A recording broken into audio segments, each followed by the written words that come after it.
আসসালামু আলাইকুম রাসেল ভাই এবং আসসালামু আলাইকুম লিসেনার্স, আশা করি সবাই ভালো আছেন। এবারের ঘটনাটি সত্যি বেশ অদ্ভুত এবং এরকম ঘটনা আমি এর আগে কখনোই শুনি নাই। ঘটনাটি ঘটেছিল ওনার আপন চাচাতো ভাইয়ের বাচ্চা মেয়ের সাথে।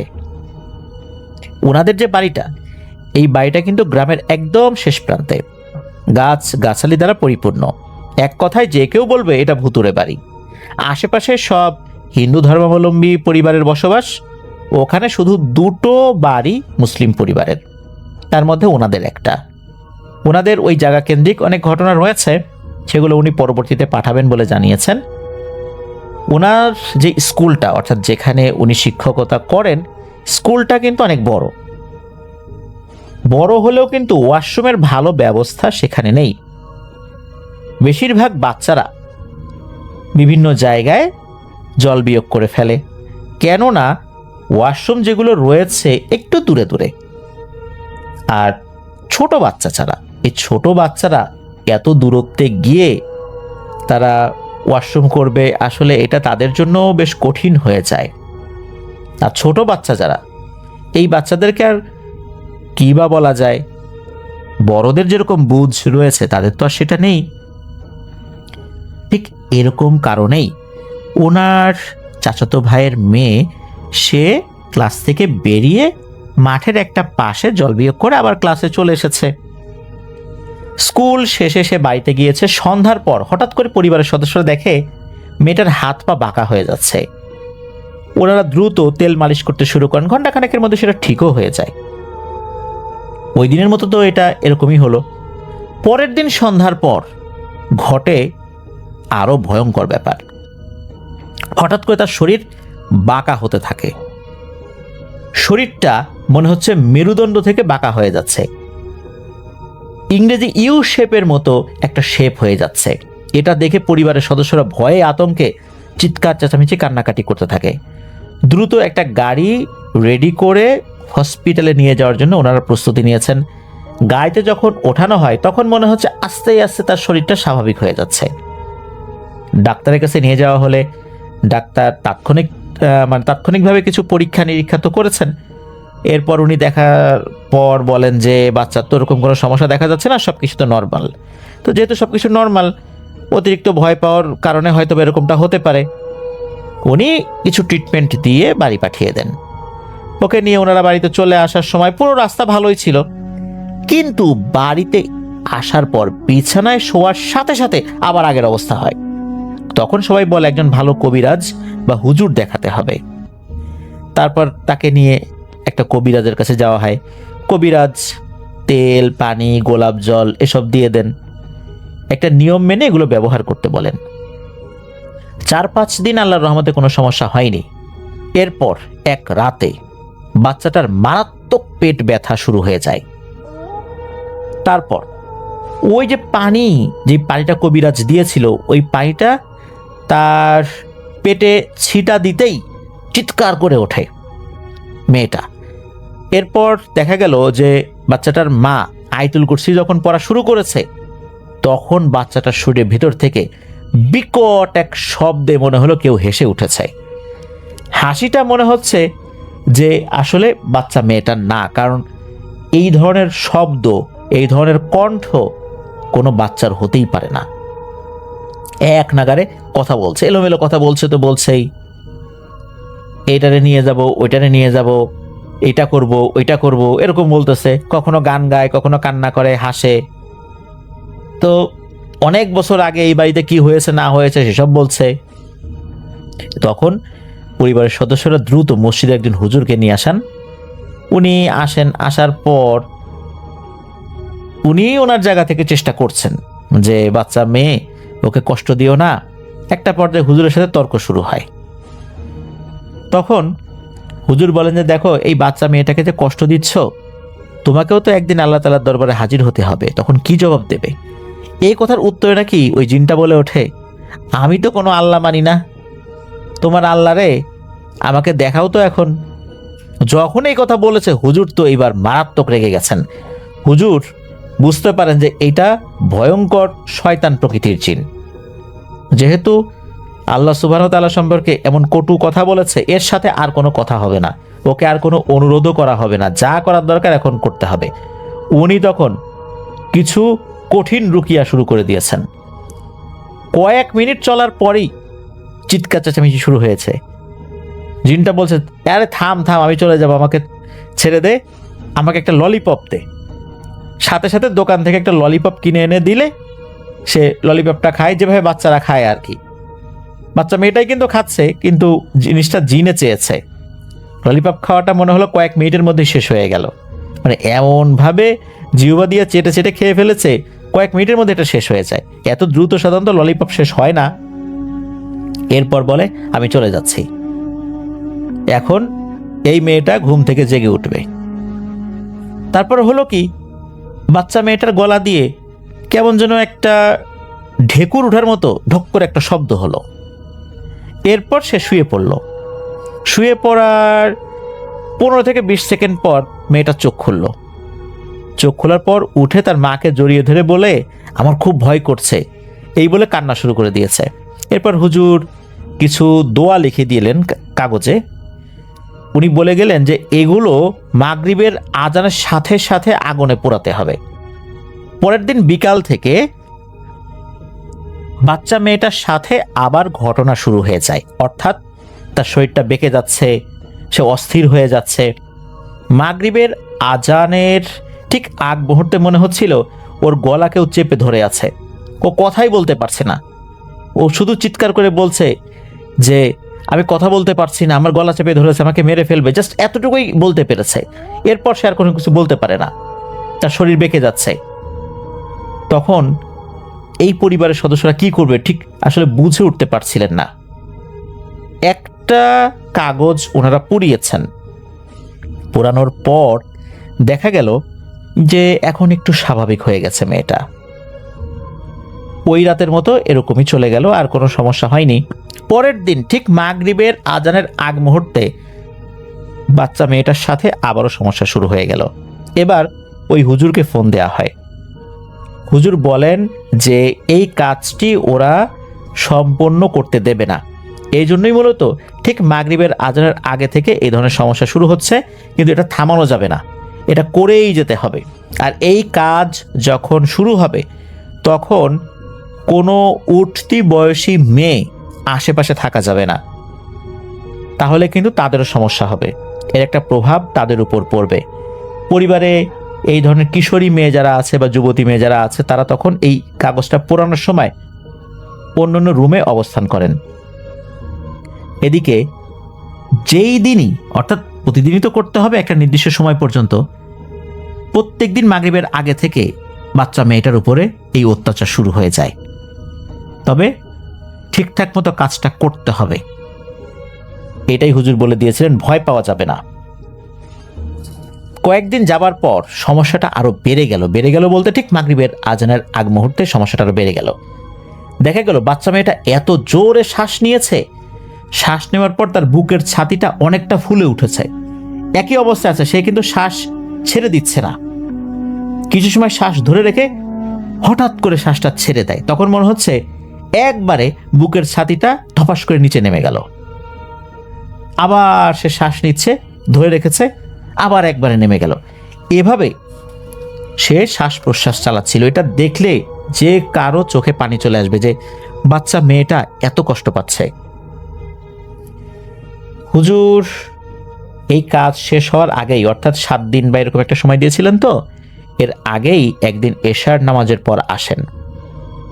এর মধ্যে কিন্তু বাচ্চা মেয়েটা পুরোপুরি কথা বলা বন্ধ করে দিয়েছিল, সে কারো সাথে কথা বলে না, সে শুধু ইশারা দিয়ে দেখায় যে কেউ ওর গলা ধরে বসে আছে। শুধু আজান যখন হতো তখন নাকি তার গলাটা একটু স্বাভাবিক হতো, এছাড়া সে কথা বলতে পারতো না। সে কথা বলতে গেলেই নাকি গলা ব্যথা করতো, মনে হচ্ছে কি গলা চাপ দিয়ে ধরে গেছে, সে ভয়েও কথা বলতে চাইতো না, এমন একটা অবস্থা। তো হুজুর আসেন, ঝাড়ফুঁক করে দেন। এর মধ্যে ওর নানা আর একজন বৃদ্ধ লোক আসেন, বাচ্চা মেয়েটার নানা আর কি। তারা বলেন যে রাত 12টার দিকে ওনারা বসবেন এই জিনটাকে হাজির করতে। ঠিক সময় মতো তারা সবকিছুর প্রস্তুতি নিয়েছেন। সব লাইট বন্ধ করে, দরজা বন্ধ করে এক রুমে সবাই বসেছেন। ওই যে বৃদ্ধ লোকটা বাচ্চা মেয়েটা নানার পাশে বসেছেন আসন পেতে। বাড়ির সদস্যরা খুব ভালো করে খেয়াল করছেন যে ঘটনাটা কি ঘটছে। একটা পার্টির উপরে দুজন বসলেন, সামনে 5টা মোমবাতি জ্বালিয়ে রাখলেন। ঘরটা যে একদম অন্ধকার তা না, শুধু লাইটটা বন্ধ করেছিলেন, মোমবাতি জ্বালো তো ছিল। 5টা রক্ত জবা ফুল, 2টা 2 সাইজের শিং মাছ, অর্থাৎ একটা একটু বড় একটা একটু ছোট, মানে একই সাইজের না। তবে মাছগুলো কিন্তু জীবিত ছিল না, মাছগুলো কাটা ছিল আর এগুলো পরিষ্কার করা ছিল। শিং মাছ পরিষ্কার করলে যেমন সাদা সাদা হয়ে যায় ওরকম ছিল। আর 6টা আগরবাতি আর একটা গ্লাসে পানি রেখে দিলেন। বাচ্চা মেয়েটার নানা তার হাতে কিছু একটা গুনতে শুরু করলেন, আর ওই লোক চোখ বন্ধ করে বসে রইলেন।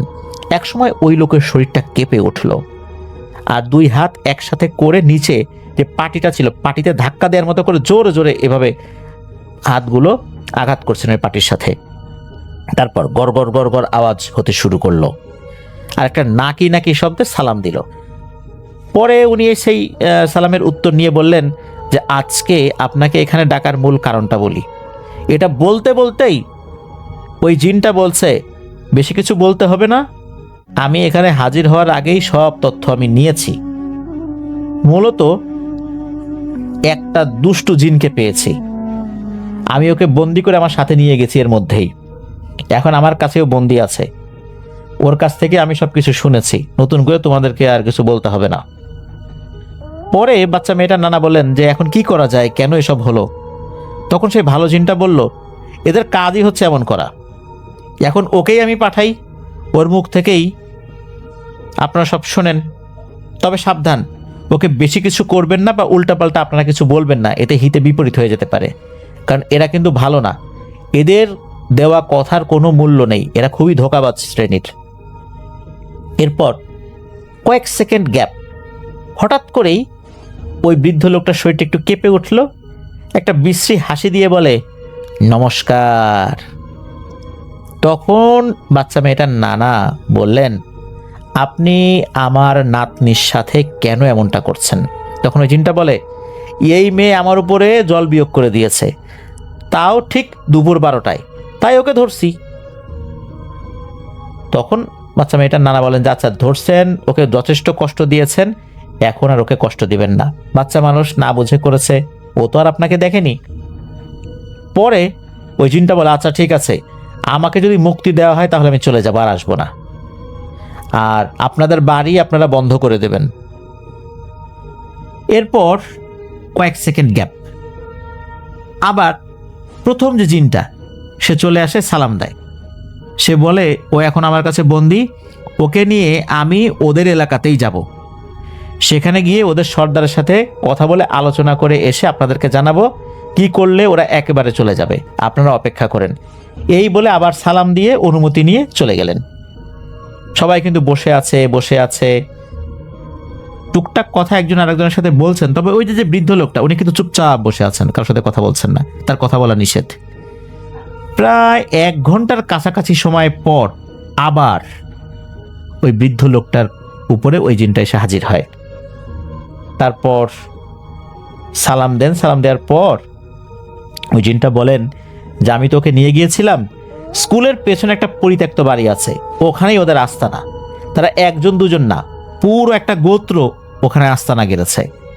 ওদের সাথে কথা বলে একটা চূড়ান্ত সিদ্ধান্ত হয়েছে, তাদেরকে 12 কেজি কালো মিষ্টি দিতে হবে। ওরা যদিও বা প্রথমে গরু চেয়েছিল, আমি রাজি হইনি, শেষে মিষ্টি চেয়েছে 30 কেজি, পরে 12 কেজিতে রাজি করিয়েছি, ওরা রাজি হয়েছে। এটা কালকের মধ্যেই দিয়ে দিতে হবে, আর বাড়ি বন্ধ করার নিয়মও আমি বলে দিব, আর ওই জিনটাকে মুক্তি দিয়ে দিয়েছি। এই শর্তেই মূলত এই বিষয়টার ফয়সালা হয়েছে। এরপর ওই জিনটা আর একটা কথা বলে, জিনটা বলে আপনার একটা খালি রুমে 7টা চীনামাটির যে প্লেট এটা রেখে আসেন, এতে আমি কিছু দোয়া লিখে দিব, 7 দিনে 7টা ধুয়ে ধুয়ে সেই পানিটাই বাচ্চা মেয়েটাকে খাওয়াবেন, আর এই বাচ্চাকে টানা 21 দিন এই বাড়ির বাইরে বের করবেন না। এরকম কথা বলে উনি সালাম দিয়ে চলে যান। তবে পরবর্তীতে আরও কিছু তথ্য দিয়েছিলেন, অথবা আরও কিছু নিয়মকানুন বলেছিলেন। তবে এর মধ্যে হয় কি, ওই জিনটা ফাইনালি চলে যাবার আগেই ওই যে রক্ত জবা ফুল যে কয়েকটা ছিল এর মধ্যে থেকে একটা ফুল এই বাচ্চা মেয়েটাকে খাওয়াতে বললেন, যে এই একটা ফুল তাকে খাওয়াতে হবে।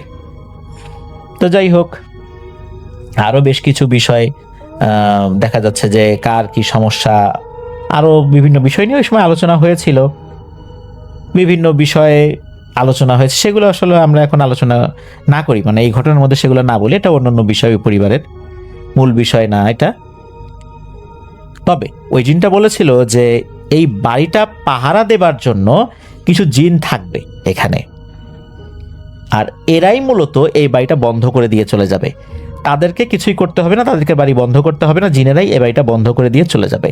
আর নির্দিষ্ট সময় পর্যন্ত এরা পাহারায় থাকবে, যাতে করে এই বাচ্চার উপর এই 21 দিনের মধ্যে আর কোনো ঝামেলা ওরা করতে না পারে। এই 21 দিন চলে গেলে এই বাচ্চার উপর ইনশাল্লাহ আর কোনো প্রভাব বিস্তার করতে পারবে না। তো এরপর সেই অনুযায়ী সব কিছু করা হয়। একটা রুমে দরজা বন্ধ করে সেখানে 7টা চীনামাটির প্লেট রাখা হয়েছিল। সকালবেলা ওই দরজা খোলার কথা বলা হয়েছিল। তো সকালে দরজা খোলা হয়, দেখা গেল ওই চীনামাটির প্লেটের উপরে আরবিতে বিভিন্ন দোয়া লেখা। ওই জিনকে জিজ্ঞেস করা হয়েছিল যে এই বাচ্চা মেয়েটার শরীরে যে জিন হাজির হয় তারপরে একটা ঢেকুর দেওয়ার মতো শব্দ করে, এটা কেন হয়? তখন নাকি জিন বলেছিল মূলত জিনেরা যখন মানুষের শরীরে প্রবেশ করে তখন গলার কাছে যদি অবস্থান করে তখন নাকি গলায় এক ধরনের একটা বাতাস আটকে থাকে। জিনেরা তো একটা বাতাসের মতো, সে যখন বের হয়ে যায় তখন এই ধরনের শব্দটা হয়। এই জন্যই মূলত এই শব্দটা হয়েছিল। পরবর্তীতে আরও একবার এই জিনটাকে হাজির করা হয়েছিল, তখন জিন শর্ত দিয়েছিল এখানে কেউ পায়ের সাথে পা লাগিয়ে বসতে পারবে না, আর 2 হাত এক করে বসতে পারবে না, এতে করে নাকি তাদের কষ্ট হয়। তবে একজন, ওই পরিবার একজন ভুল করে পায়ের সাথে পা লাগিয়ে বসেছিল, তখন নাকি রাগে ফোঁস করতে করতে বলে ওঠে আপনারা একজন পায়ের সাথে পা লাগিয়ে বসেছেন, দ্রুত 2 পায়ের মাঝখানে সামান্য একটু ফাঁকা করুন। তখন 2 পায়ের মাঝখানে সামান্য একটু পাটা একটু ফাঁকা করে ওনারা বসেন। একজন পুরুষ সদস্য এভাবে বসেছিলেন আর কি। তো এরকম একটা বিষয় হয় আর কি একদিন আসনের সময়। তো যাই হোক, আল্লাহর রহমতে এই সমস্যার সমাধান হয়ে যায়। এই 21 দিন যখন ঝাড়ফুঁক করার জন্য জিনেরা আসতো তখন নাকি আতরের সুঘ্রাণ পাওয়া যেত ওই বাড়িতে, খালি রুমের পাশ দিয়ে হাঁটার শব্দ পাওয়া যেত। সবাই, ওই বাড়ির সবাই এটা টের পেয়েছিলেন। বাড়ি যেদিন বন্ধ করা হয় ফাইনালি, সারা বাড়িতে বিভিন্ন জায়গায় নাকি সরিষার যে দানা, এই দানাগুলো পাওয়া গিয়েছিল, এগুলো জিনেরাই নাকি ছিটিয়ে গিয়েছিল। আর ওই যে মিষ্টির টাকাটা দিয়ে দেওয়া হয়েছিল ওই বৃদ্ধ লোককে, তারাই মিষ্টি কিনে, মানে জিনেরাই মিষ্টি কিনে তাদেরকে পৌঁছে দেবে। সব কিছু নিয়ম মাফিকই করা হয়েছিল। অদ্ভুত একটা ব্যাপার খেয়াল করা যেত, সেটা হচ্ছে যে বাচ্চা মেয়েটা এই টানা 21 দিন একা একাই ঘুমিয়ে যেত। হঠাৎ করে ঘুমিয়ে গেছে, ডাকলেও সে উঠতো না, আবার সে দেখা যেত যে সে নিজে নিজে ঘুম থেকে উঠেছে। এই ধরনের সমস্যা 21 দিন ছিল।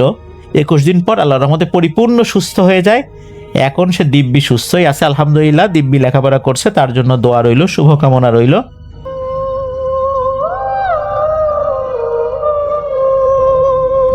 ভাই, আপনি কেমন আছেন? আশা করি মহান রবের অশেষ রহমতে আপনি ভালো আছেন। আমিও ভালো আছি আলহামদুলিল্লাহ। ভাই, আমি আপনার নিয়মিত একজন শ্রোতা। আমার নাম মোহাম্মদ শরীফ, আমি থাকি সিলেটে। আজ আমি যে ঘটনাটি শেয়ার করব সেটি ঘটেছিল আমার দুলা ভাইয়ের সাথে, যখন তার বয়স ছিল আনুমানিক 23 কিংবা 24, অর্থাৎ তার বিয়ের 2 থেকে 3 বছর আগের ঘটনা। আমার দুলা ভাইয়ের নাম আনোয়ার। ঘটনাটি আমি আমার দুলা ভাইয়ের কাছ থেকে শুনেছি। তাহলে এখন কথা না বাড়িয়ে আমি সরাসরি মূল ঘটনায় চলে যাই। লেখালেখিতে ভুল হলে অবশ্যই ক্ষমা সুন্দর দৃষ্টিতে দেখবেন বলে আশা করি। ঘটনাটি ঠিক সেইভাবে বলি যেভাবে আমার দুলা ভাই আমাকে বলেছিলেন। ওই রাতের পর থেকে আমার জীবনে সাধারণ বলে আর কিছু অবশিষ্ট ছিল না। সবকিছু ওলটপালট করে দেয়া এক অভিশপ্ত রাতের গল্প এটা, যে রাতের কথা ভাবলে আজও আমার বুকের ভেতরটা হেম হয়ে আসে, গায়ের লোম কাটা দিয়ে ওঠে। সেদিন ছিল এক মেঘলা রাত, বাইরে টিপ টিপ করে বৃষ্টি পড়ছিল। রাত প্রায় 2টো বাজে।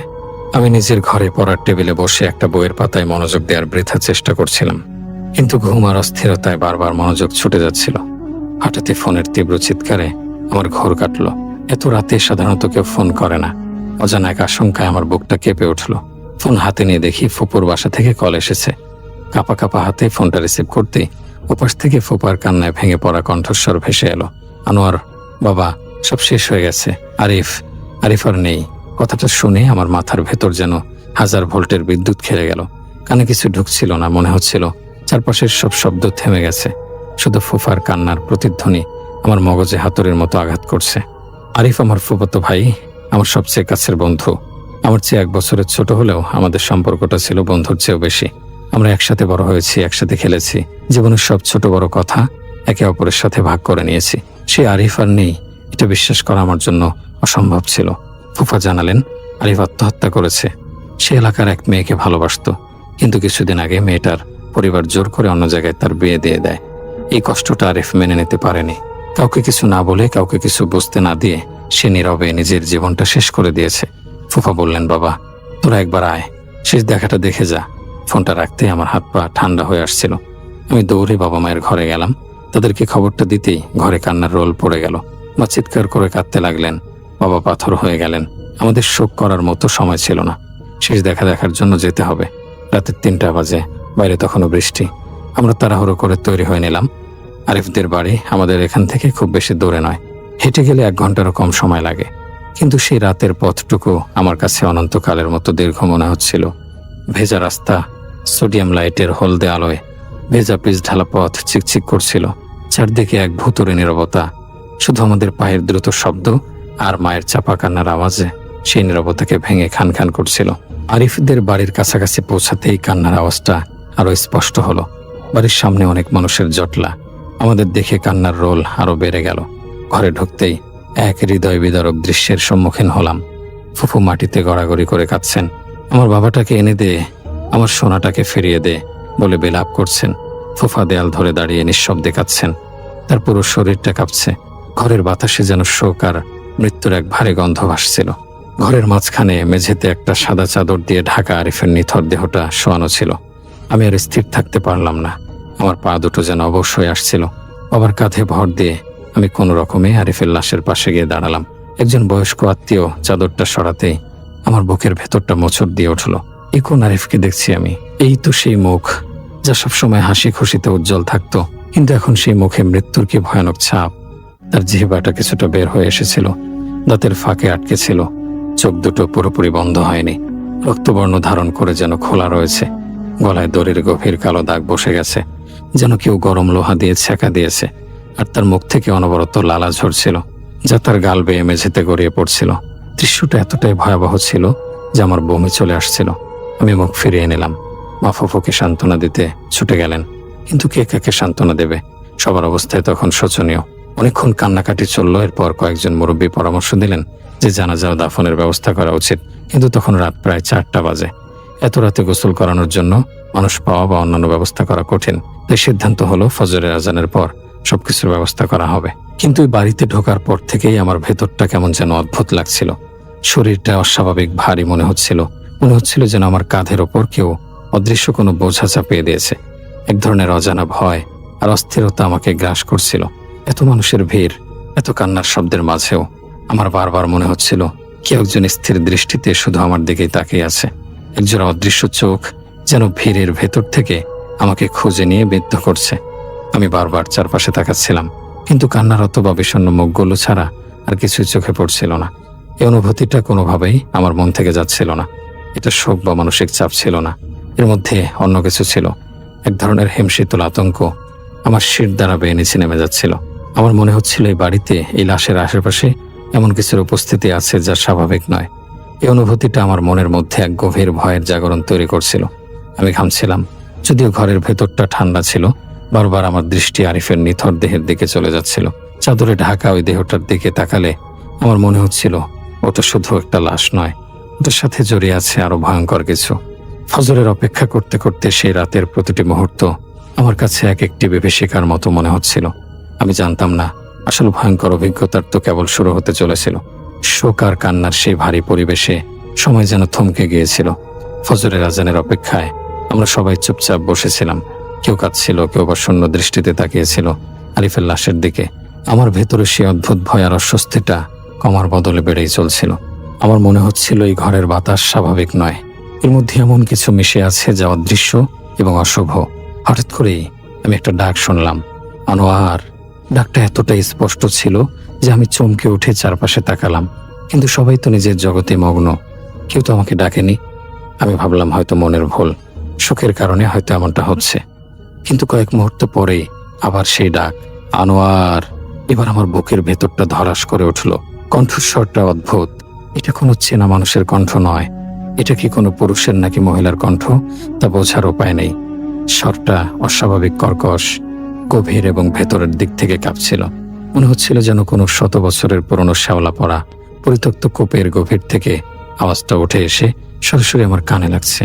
আওয়াজটার মধ্যে এমন এক ধরনের শীতলতা ছিল যা আমার রক্ত জমিয়ে দেওয়ার জন্য যথেষ্ট ছিল। আমি দ্রুত এদিক ওদিক তাকালাম। ফুফু কাঁদছেন, মা তাকে জড়িয়ে ধরে আছেন। বাবা আর ফুফা কয়েকজন মুরব্বীর সাথে দাফনের বিষয়ে কথা বলছেন।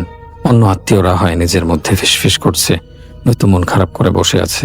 তাহলে কে ডাকছে আমাকে? আমার হৃদস্পন্দন দ্রুত হয়ে গেল। এই ভয়ঙ্কর কণ্ঠস্বর শোনার পর আরিফের মৃত্যু শোকের চেয়েও ভয়টা আমার ওপর বেশি চেপে বসছিল। আরিফ আর আমার বন্ধুত্ব ছিল প্রগাঢ়, তার এমন আকস্মিক মৃত্যু আমাকে একেবারে ভেঙে দিয়েছিল।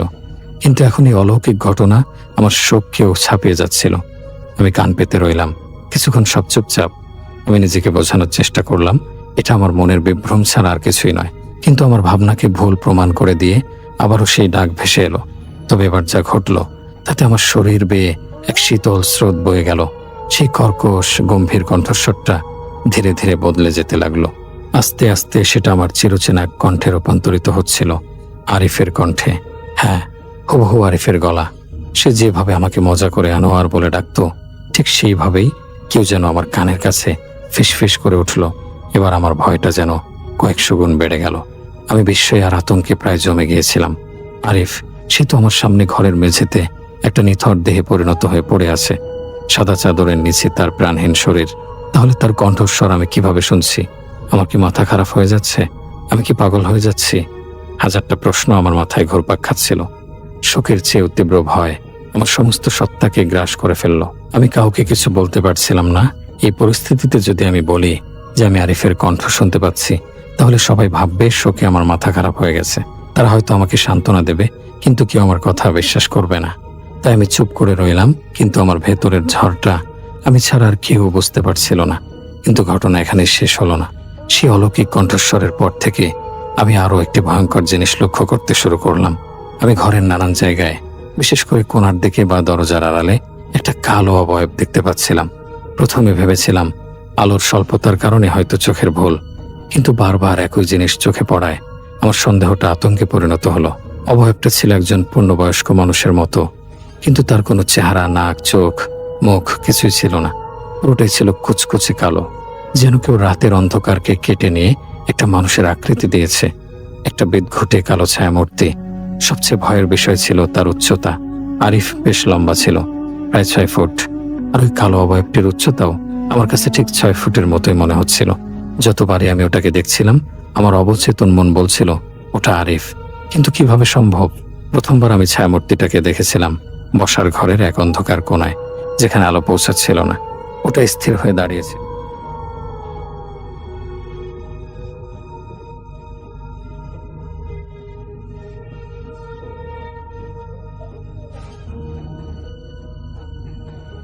গ্রিল ধরে বাইরে তাকিয়েছিলাম। হঠাৎ আমার মনে হলো আমার পেছনে কেউ দাঁড়িয়ে আছে। আমি ঘাড় ঘোরাতেই দেখলাম সে একই কালো অবয়ব বারান্দার অন্য প্রান্তে দাঁড়িয়ে আছে। রাতের অন্ধকারের চেয়েও বেশি কালো সেই মূর্তি। এবারও তার কোনো মুখ দেখা যাচ্ছিল না, কিন্তু আমি নিশ্চিত ছিলাম তার নজর আমার দিকেই। আমি ভয়ে চিৎকার করে উঠতে চেয়েছিলাম, কিন্তু আমার গলা দিয়ে কোনো স্বর বের হলো না। আমি দ্রুত সেখান থেকে সরে আবার ঘরের ভেতরে চলে এলাম। যখন থেকে আমি ওই অবয়বটা দেখা শুরু করলাম, তখন থেকেই আমার মনের মধ্যে এক তীব্র ভয়ের মোচড় দিয়ে উঠল। আমি বুঝতে পারছিলাম যা ঘটছে তা স্বাভাবিক নয়। আরিফের আত্মহত্যার সাথে এই ঘটনাগুলোর কোনো এক যোগসূত্র রয়েছে। কিন্তু কি সেই যোগসূত্র? এই কালো ছায়া মূর্তিটা কে? কেনই বা সে আমাকে দেখা দিচ্ছে আর আরিফের কণ্ঠে ডাকছে? আমি কাউকে কিছু বলতে পারছিলাম না। কাকে বলবো, কি বলবো? সবাই যখন প্রিয়জন হারানোর শোকে পাথর, তখন আমি আমার এই ভৌতিক অভিজ্ঞতার কথা বললে তারা কি ভাববে? আমি একা একাই ভয়ঙ্কর সত্যটা বয়ে বেড়াচ্ছিলাম। শোক, ভয় আর চরম মানসিক চাপের মধ্যে দিয়ে আমার প্রতিটা মুহূর্ত কাটছিল। আর আমি বুঝতে পারছিলাম সামনে আরো ভয়ঙ্কর কিছু অপেক্ষা করছে। অস্বস্তি, ভয় আর শোকের এক শ্বাসরুদ্ধকর আবহের মধ্যে দিয়ে রাতের শেষ প্রহরটুকু কাটল। ফজরের আজানের ধ্বনি যখন নিস্তব্ধতাকে ভেঙে দিল, তখন মনে এক ক্ষীণ আশার আলো জেগেছিল যে হয়তো দিনের আলো ফুটলে এই ভয়ঙ্কর অনুভূতিগুলো কেটে যাবে। কিন্তু আমার ধারণা সম্পূর্ণ ভুল ছিল। ভোরের আলো ফুটলো ঠিকই, কিন্তু আমার মনের অন্ধকার তাতে কাটল না, বরং আরো ঘনীভূত হলো। সকাল হতেই দাফনের বিষয়টি নিয়ে আবার কথা উঠল। মুরব্বীরা সবাই একমত হলেন যে যেহেতু আরিফের মৃত্যুটা স্বাভাবিক নয়, সে আত্মহত্যা করেছে, তাই ইসলামী বিধান অনুযায়ী তাকে যত দ্রুত সম্ভব দাফন করে দেয়াই উত্তম। এই প্রস্তাবে সবাই সম্মতি জানালেও শুধু একজন মানুষ কোনোভাবেই রাজি হচ্ছিলেন না। আমার ফুফু, আরিফের মা। সন্তানের লাশ চোখের আড়াল করার কথা তিনি ভাবতেই পারছিলেন না। তার বুক ফাটা আর্তনাদে ঘরের বাতাস ভারী হয়ে উঠছিল। অনেক বুঝিয়ে সুঝিয়ে তাকে কিছুটা শান্ত করা হলো। এরপর শুরু হলো আরেক বিপত্তি। আরিফের গোসল করানো এবং কবর খোঁড়ার জন্য লোকজনের সাথে যোগাযোগ করা হলে দেখা গেল অস্বাভাবিকভাবে সবাই ব্যস্ত। যার সাথে যোগাযোগ করা হচ্ছে তারই কোনো না কোনো জরুরি সমস্যা। কেউ অসুস্থ, কেউ পারিবারিক কাজে আটকে আছে, কেউ বা শহরের বাইরে। ব্যাপারটা এতটাই কাকতালীয় মনে হচ্ছিল যে বিশ্বাস করা কঠিন। মনে হচ্ছিল যেন কোনো এক অদৃশ্য শক্তি এই দাফন কাফনের কাজটায় দেরি করতে চাইছে। বহু চেষ্টার পরও যখন কোনো উপায় হলো না, তখন সবাই হতাশ হয়ে সিদ্ধান্ত নিল যে জোহরের নামাজের আগে দাফন করা সম্ভব নয়। তাই অনিচ্ছা সত্ত্বেও দুপুর পর্যন্ত অপেক্ষা করা ছাড়া আর কোনো গতি রইল না। সকাল 10টা নাগাদ অনেক কষ্টে কয়েকজন লোক জোগাড় করে আরিফের গোসলের ব্যবস্থা করা হলো। আমি সেই ঘরে ঢোকার সাহস করতে পারিনি। আমার ভেতরের ভয়টা তখন চরম পর্যায়ে পৌঁছেছে। আমি সকাল থেকে আরো বেশ কয়েকবার ওই কালো অবয়বটিকে দেখেছি। একবার দেখেছিলাম রান্নাঘরের দরজায় দাঁড়িয়ে আছে, আরেকবার ছাদের সিঁড়ির মুখে। প্রতিবারই দেখার পর আমার শরীর ঠান্ডা হয়ে আসছিল। হৃৎপিণ্ডটা যেন লাফিয়ে গলার কাছে চলে আসছিল। একবার তো অবয়বটাকে এত কাছ থেকে দেখেছিলাম যে ভয়ের চোটে আমি সেখানে বমি করে ফেলি। আমার অবস্থা দেখে সবাই খুব চিন্তিত হয়ে পড়ল। মা আমাকে ধরে একটা ঘরে নিয়ে গিয়ে বিশ্রাম করতে বললেন, কিন্তু আমি একা থাকার কথা ভাবতেও পারছিলাম না। আমি জেদ ধরে বসলাম যে আমি একা থাকবো না। আমার ভয় হচ্ছিল যদি আমি একা থাকি আর ওই ভয়ঙ্কর অবয়বটা আমার একদম সামনে এসে দাঁড়ায়, তাহলে হয়তো আমি ভয়ে মারা যাব। আমার এই অস্বাভাবিক আচরণে সবাই অবাক হলেও আমার অসুস্থতার কথা ভেবে আর জোর করলো না।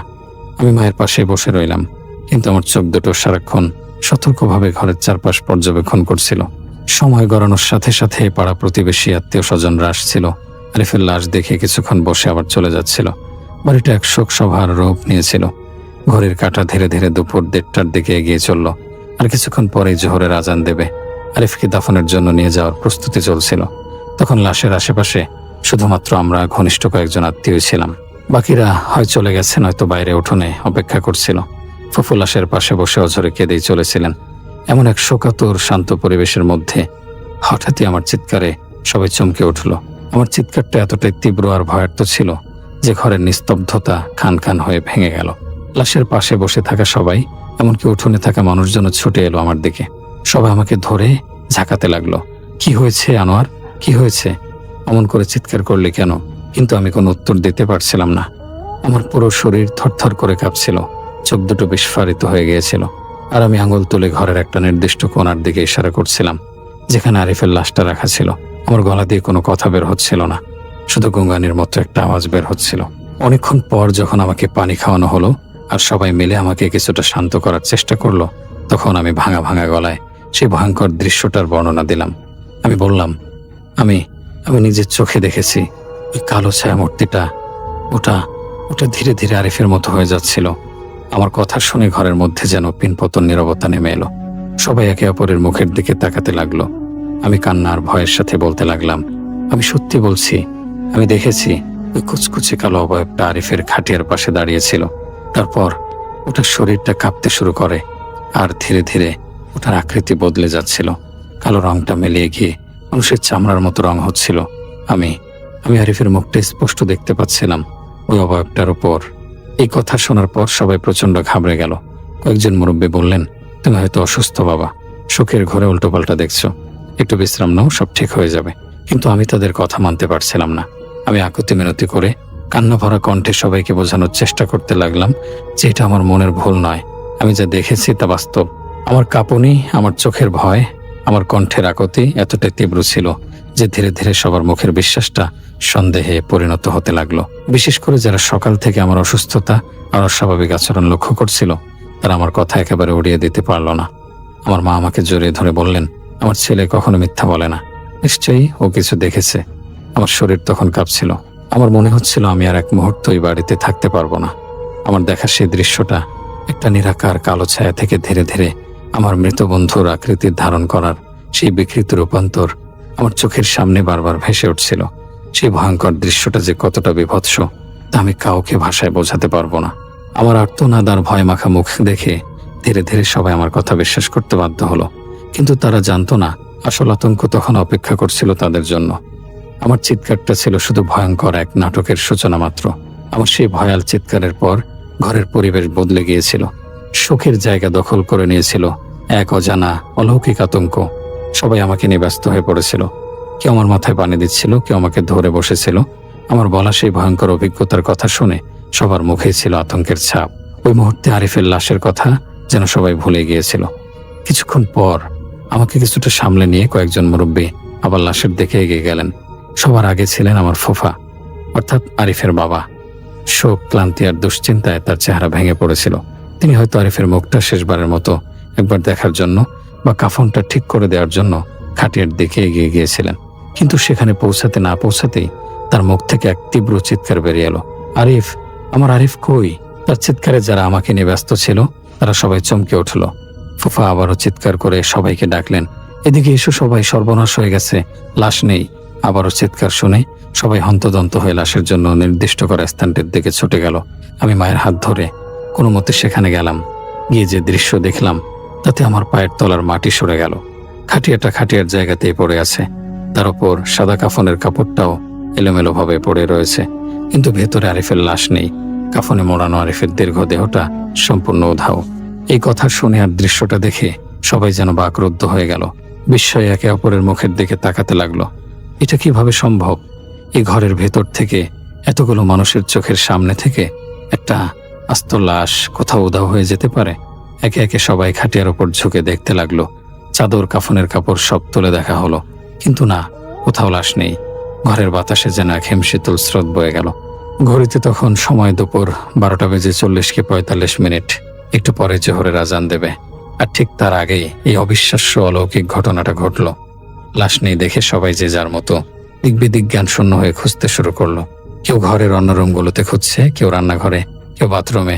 কয়েকজন যুবক দৌড়ে ছাদে চলে গেল, কিন্তু কোথাও আরিফের লাশের কোনো চিহ্ন পাওয়া গেল না। এই ভর দুপুরে একটি লাশ কর্পূরের মতো কিভাবে উবে যেতে পারে? লাশের সাথে কি হয়েছে কেউই কিছু বুঝতে পারছিল না। খাটিয়াটা ঠিকঠাক আছে, কিন্তু তার ভেতরের মানুষটাই নেই।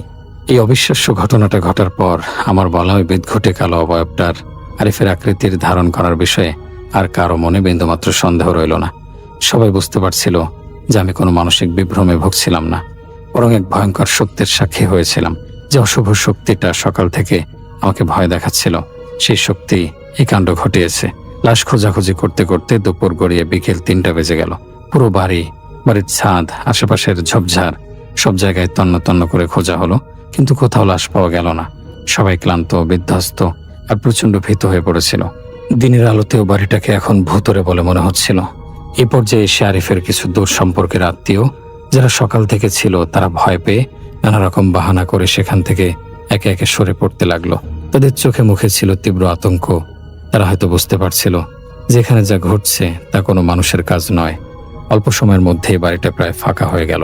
শুধু আমরা, মানে আমার বাবা, মা ও আমি, আর আরিফের মা বাবা এবং হাতে গোনা আরো কয়েকজন নিকটাত্মীয় সেখানে রয়ে গেলাম। যারাও ছিলেন তারা নিজেদের স্ত্রী সন্তানদের ভয়ে বাড়িতে পাঠিয়ে দিয়েছিলেন। গুটি কয়েক পুরুষ মানুষ আর মহিলাদের মধ্যে শুধু আমার মা আর ফুফুই তখন সেখানে উপস্থিত। আমরা মনুষ্যত্বের খাতিরে এই কঠিন সময়ে ফুফুকে একা ফেলে যেতে পারছিলাম না, কিন্তু আমাদের নিজেদের বুকের ভেতরটাও অজানা আতঙ্কে শুকিয়ে আসছিল। একটা লাশ চুরি হয়ে গেছে। কোনো চোর বা ডাকাত লাশ চুরি করবে না, তাদের উদ্দেশ্য অন্য কিছু থাকে। তাহলে কে নিল লাশটা, আর কেনই বা নিল? আমার দেখা সেই কালো অবয়বটাই বা কি? হাজারটা প্রশ্ন আমাদের মাথায় ঘুরপাক খাচ্ছিল, কিন্তু কোনো উত্তরই জানা ছিল না। আমরা সবাই বুঝতে পারছিলাম আমরা এক ভয়ঙ্কর চক্রান্তের শিকার হয়েছি, যার সমাধান আমাদের জানা নেই। বিকেল গড়িয়ে আসছিল, আর তার সাথে পাল্লা দিয়ে বাড়ছিল আমাদের ভয় আর অসহায়ত্ব। বিকেলের আলো ফুরিয়ে আসছে আর তার সাথে আমাদের মনের জোরও যেন কমে আসছিল। লাশ খুঁজে খুঁজে সবাই যখন ক্লান্ত এবং চূড়ান্তভাবে ব্যর্থ, তখন এক ধরনের অসহায়ত্ব আমাদের সবাইকে গ্রাস করলো। আমরা বুঝতে পারছিলাম যা কিছু ঘটছে আরিফের মৃত্যুর পর থেকে ঘটে চলা প্রতিটি ঘটনায় অস্বাভাবিক।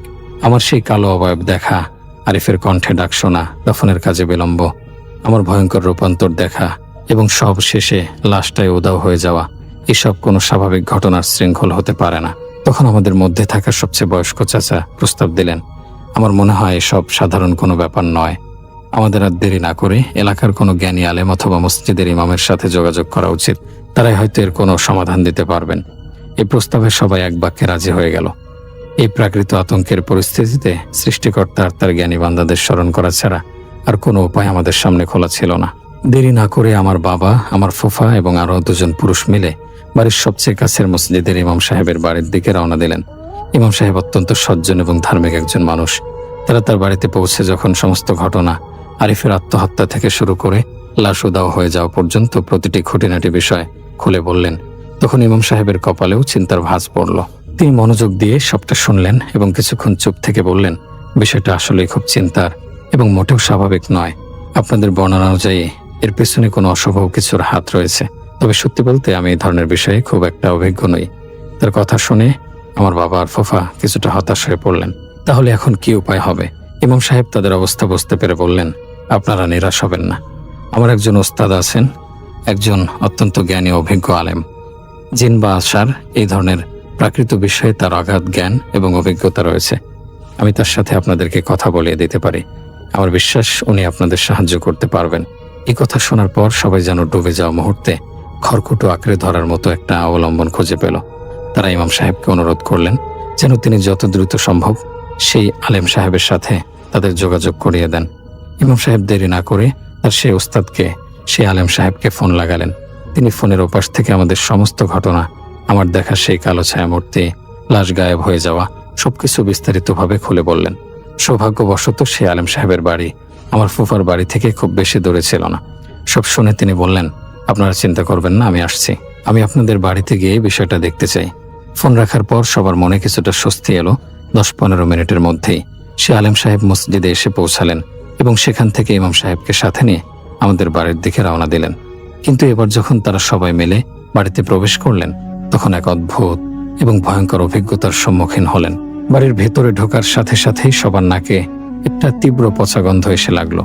এটা সাধারণ কোনো পচা গন্ধ নয়। মনে হচ্ছিল যেন কোনো প্রাণী মরে পচে গলে গেছে। কিন্তু গন্ধটা তার চেয়েও অনেক বেশি তীব্র, অসহনীয় এবং বমি উদ্রেককারী। নিঃশ্বাস নেওয়াই যেন মুশকিল হয়ে যাচ্ছিল। অথচ কিছুক্ষণ আগেও এই গন্ধটা ছিল না। বাড়িতে ঢুকে আলেম সাহেব থমকে দাঁড়ালেন। তিনি চোখ বন্ধ করে লম্বা একটা নিঃশ্বাস নিলেন, যেন কিছু বোঝার চেষ্টা করছেন। তারপর চোখ খুলে শান্ত কিন্তু দৃঢ় কণ্ঠে বললেন, ব্যাপারটা আমি বুঝতে পেরেছি। তার কথা বলার ভঙ্গিতে এমন কিছু ছিল যা আমাদের সবাইকে চুপ করিয়ে দিল। তিনি ঘরের চারদিকে একবার চোখ বুলিয়ে নিয়ে সেই খালি খাটিয়ার দিকে ইশারা করে বললেন, আপনার এই খাটিয়াটা আর ঘরে রাখবেন না। এটাকে ভালোভাবে ধুয়ে আজই মসজিদে পাঠিয়ে দিন। এটা আপনাদের আর কোনো প্রয়োজন হবে না। তার এই অদ্ভুত কথায় আমরা সবাই অবাক হয়ে গেলাম।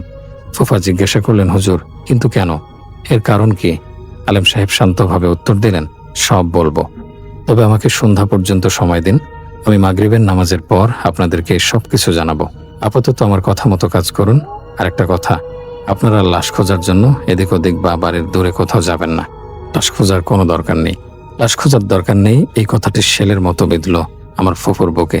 তিনি কান্নায় ভেঙে পড়ে বললেন, হুজুর, এ কি বলছেন আপনি? আমি আমার সন্তানের লাশটাকেও দাফন করতে পারবো না? আলেম সাহেব তাকে সান্ত্বনা দিয়ে বললেন, মা, ধৈর্য ধরুন। আল্লাহ যা করেন ভালোর জন্যই করেন, বিশ্বাস রাখুন। তিনি সবাইকে ধৈর্য ধারণ করতে বলে নিজের বাড়ির দিকে চলে গেলেন এবং জানালেন যে সন্ধ্যার পর মাগরিবের নামাজ আদায় করে তিনি আবার আসবেন। তার আগমন এবং তার রহস্যময় কথাগুলো আমাদের মনে একাধারে আশা এবং তীব্র কৌতূহলের জন্ম দিল। তিনি কি এমন জেনেছেন? কেন তিনি লাশ খুঁজতে বারণ করলেন? আর এই অসহ্য পচা গন্ধটাই বা কিসের? মাগরিব পর্যন্ত এই প্রশ্নগুলো আর ভয় সঙ্গে নিয়ে অপেক্ষা করা ছাড়া আমাদের আর কোনো উপায় ছিল না।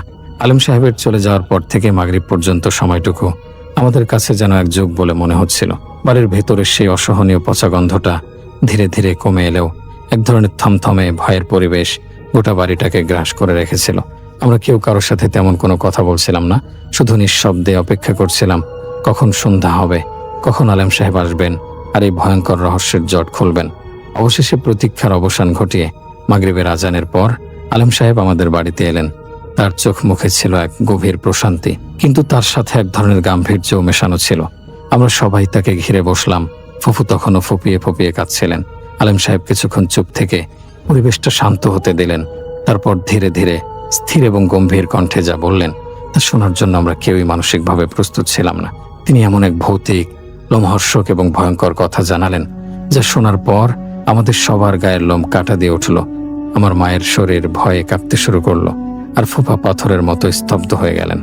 আলেম সাহেব বলতে শুরু করলেন, আমি বাড়ি ফিরে আপনাদের বলা ঘটনাগুলো নিয়ে গভীরভাবে চিন্তা করি এবং আল্লাহর সাহায্য চাই।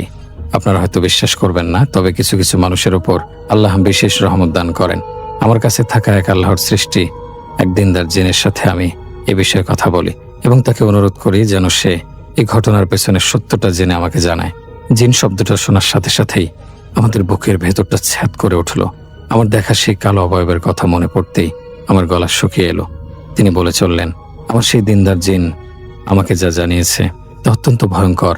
সে জানায় আরিফের মৃত্যুর পরপরই যখন তার আত্মা শরীর ছেড়ে দেয়, ঠিক সেই সময়ে এই এলাকা দিয়ে এক শক্তিশালী জিন অতিক্রম করছিল। সেই জিনটি কোনো মুসলিম জিন ছিল না, সে ছিল এক খ্রিস্টান জিন। তার নাম বারিশ। তিনি একটু থামলেন, আমাদের প্রতিক্রিয়া লক্ষ্য করলেন, তারপর আবার বলতে শুরু করলেন, এই বারিশ যে ধরনের জিন, সেই প্রজাতির জিনদের এক অদ্ভুত এবং ভয়ঙ্কর পছন্দ রয়েছে। তারা মূলত সেই সব মৃতদেহের প্রতি আকৃষ্ট হয় যারা আত্মহত্যা করে মারা যায়, কারণ এই ধরনের অস্বাভাবিক মৃত্যুতে লাশের উপর এক ধরনের অশুভ ছায়া পড়ে যা তাদের খুব প্রিয়। তারা এইসব লাশের উপর ভর করতে বা এইসব লাশকে নিজেদের জগতে নিয়ে যেতে খুব আগ্রহী হয়ে থাকে। আমার ফুফু কান্নায় ভেঙে পড়লেন। আলেম সাহেব তাকে ইশারায় শান্ত থাকতে বলে। যখন বারিশ নামের ওই জিনটি এখান দিয়ে যাচ্ছিল, তখন সে আরিফের লাশটি দেখতে পায়। আত্মহত্যা করার তরতাজা এই লাশটা তার খুব পছন্দ হয়ে যায়। সে সিদ্ধান্ত নেয় এই লাশ সে তার নিজের করে নেবে। তাই সে প্রথম থেকেই লাশের আশেপাশে ঘুরছিল। আর আনোয়ার বাবা, তুমি যে কালো অবয়বটি বারবার দেখছিলে, ওটা আর কেউ নয়, ওটা ছিল সেই জিন বারিশ। আরিফার তোমার বন্ধুত্ব খুব গভীর ছিল। তোমাদের দুজনের আত্মার মধ্যে এক ধরনের টান ছিল। সে কারণে জিনটি তোমাকে ভয় দেখানোর জন্য, তোমার সাথে এক ধরনের খেলা করার জন্য বারবার তোমার সামনে আসছিল এবং আরিফের কণ্ঠ নকল করে তোমাকে ডাকছিল। সে তোমার ভয়টাকে উপভোগ করছিল। আমার শরীর দিয়ে তখন দরদর করে ঘাম ঝরছে। আমি তাহলে সেই ভয়ঙ্কর সত্তাটাকে বারবার দেখছিলাম। সবশেষে আলেম সাহেব সেই চূড়ান্ত সত্যটা উচ্চারণ করলেন যা শোনার ভয়ে আমাদের আত্মা শুকিয়ে গিয়েছিল। তিনি বললেন, দুপুরে যখন তুমি চিৎকার করেছিলে তখন জিনটি বুঝতে পারে যে তার উপস্থিতি প্রকাশ পেয়ে গেছে। তাই সে আর দেরি করেনি। সে সবার অলক্ষ্যে নিজের প্রাকৃত ক্ষমতা বলে আরিফের লাশটিকে ওখান থেকে তুলে নিয়ে তার নিজের জগতে চলে গেছে। আরিফের লাশ আর কোনোদিনও ফিরিয়ে আনা সম্ভব নয়। এই কথা শোনার পর ফুফু জ্ঞান হারিয়ে ফেললেন। আমার মা আর অন্যরা তাকে ধরে তোলার চেষ্টা করতে লাগলেন। আলেম সাহেব দীর্ঘশ্বাস ফেলে বললেন, আমার জিন আমাকে শুধু এটুকুই জানিয়েছে। সে বলেছে এর চাইতে বেশি কিছু সে আর বলতে চায় না, কারণ কিছু কিছু বিষয় মানুষের না জানাই ভালো। তাই আমিও তাকে আর জোরাজোরি করিনি। হয়তো আরিফের লাশের সাথে এরপর কি হয়েছে বা হবে তা আমাদের কল্পনার অতীত, এবং তা না জানাটাই আমাদের জন্য মঙ্গল। তিনি আমাদের সবাইকে সান্ত্বনা দিয়ে বললেন, যা হওয়ার তা হয়ে গেছে, এখন ধৈর্য ধরা ছাড়া আর কোনো উপায় নেই। আমি আপনাদের সবার জন্য, বিশেষ করে আরিফের জন্য আল্লাহ তাআলার কাছে দোয়া করব, তিনি যেন ছেলেটিকে মাফ করে দেন এবং জান্নাতের অধিবাসী করেন। আপনারা সপ্তাহখানেক পর আরিফের মাগফিরাতের জন্য কোনো গরিব দুঃখী মানুষকে কিছু সদাকা করে দেবেন। এইটুকু বলে আলেম সাহেব বিদায় নিলেন। কিন্তু তিনি যে ভয়ঙ্কর সত্যটা বলে গেলেন তা আমাদের জীবনটাকে চিরদিনের জন্য বদলে দিল। তার কথাগুলো আমার ফুফুর মনটাকে ছিন্ন ভিন্ন করে ফেলল। সন্তানের লাশ দাফন করতে না পারার যন্ত্রণা তাকে শোকে পাথর করে দিল। তিনি গুরুতর অসুস্থ হয়ে পড়লেন। আরিফের লাশের সাথে সত্যি কি হয়েছিল তা চিরদিনের জন্য এক অমীমাংসিত রহস্য হয়ে রয়ে গেল। শুধু জানা গেল তার লাশটা এক শক্তিশালী জিন নিয়ে গেছে। এরপর আমরা আর বেশি দিন সেখানে থাকিনি। ফুফু ফুফাকে কিছুটা সান্ত্বনা দিয়ে তাদের দেখাশোনার জন্য কিছু ব্যবস্থা করে আমরা ভারাক্রান্ত হৃদয় নিয়ে নিজেদের বাড়িতে ফিরে এলাম। সেই ঘটনার পর আমি আর কখনোই ওই কালো অবয়বটিকে দেখিনি, কিন্তু সেই রাতের স্মৃতি, আরিফের কণ্ঠের সেই ডাক, ছায়ামূর্তির সেই ভয়ঙ্কর রূপান্তর আর শূন্য খাটিয়ার সেই দৃশ্যটা আজও আমার ঘুম কেড়ে নেয়। আমি আরিফকে খুব মিস করি। তার হাসি মাখা মুখটা যখনই মনে পড়ে বুকের ভেতরটা হাহাকার করে ওঠে। আমরা কেউই কখনো কল্পনাও করতে পারিনি যে এমন এক অবিশ্বাস্য, অনাকাঙ্ক্ষিত এবং ভয়ঙ্কর ঘটনা আমাদের কারোর সাথে ঘটতে পারে। এক বন্ধুর লাশ চুরির এই ভৌতিক স্মৃতি আমি হয়তো আমৃত্যু বয়ে বেড়াবো।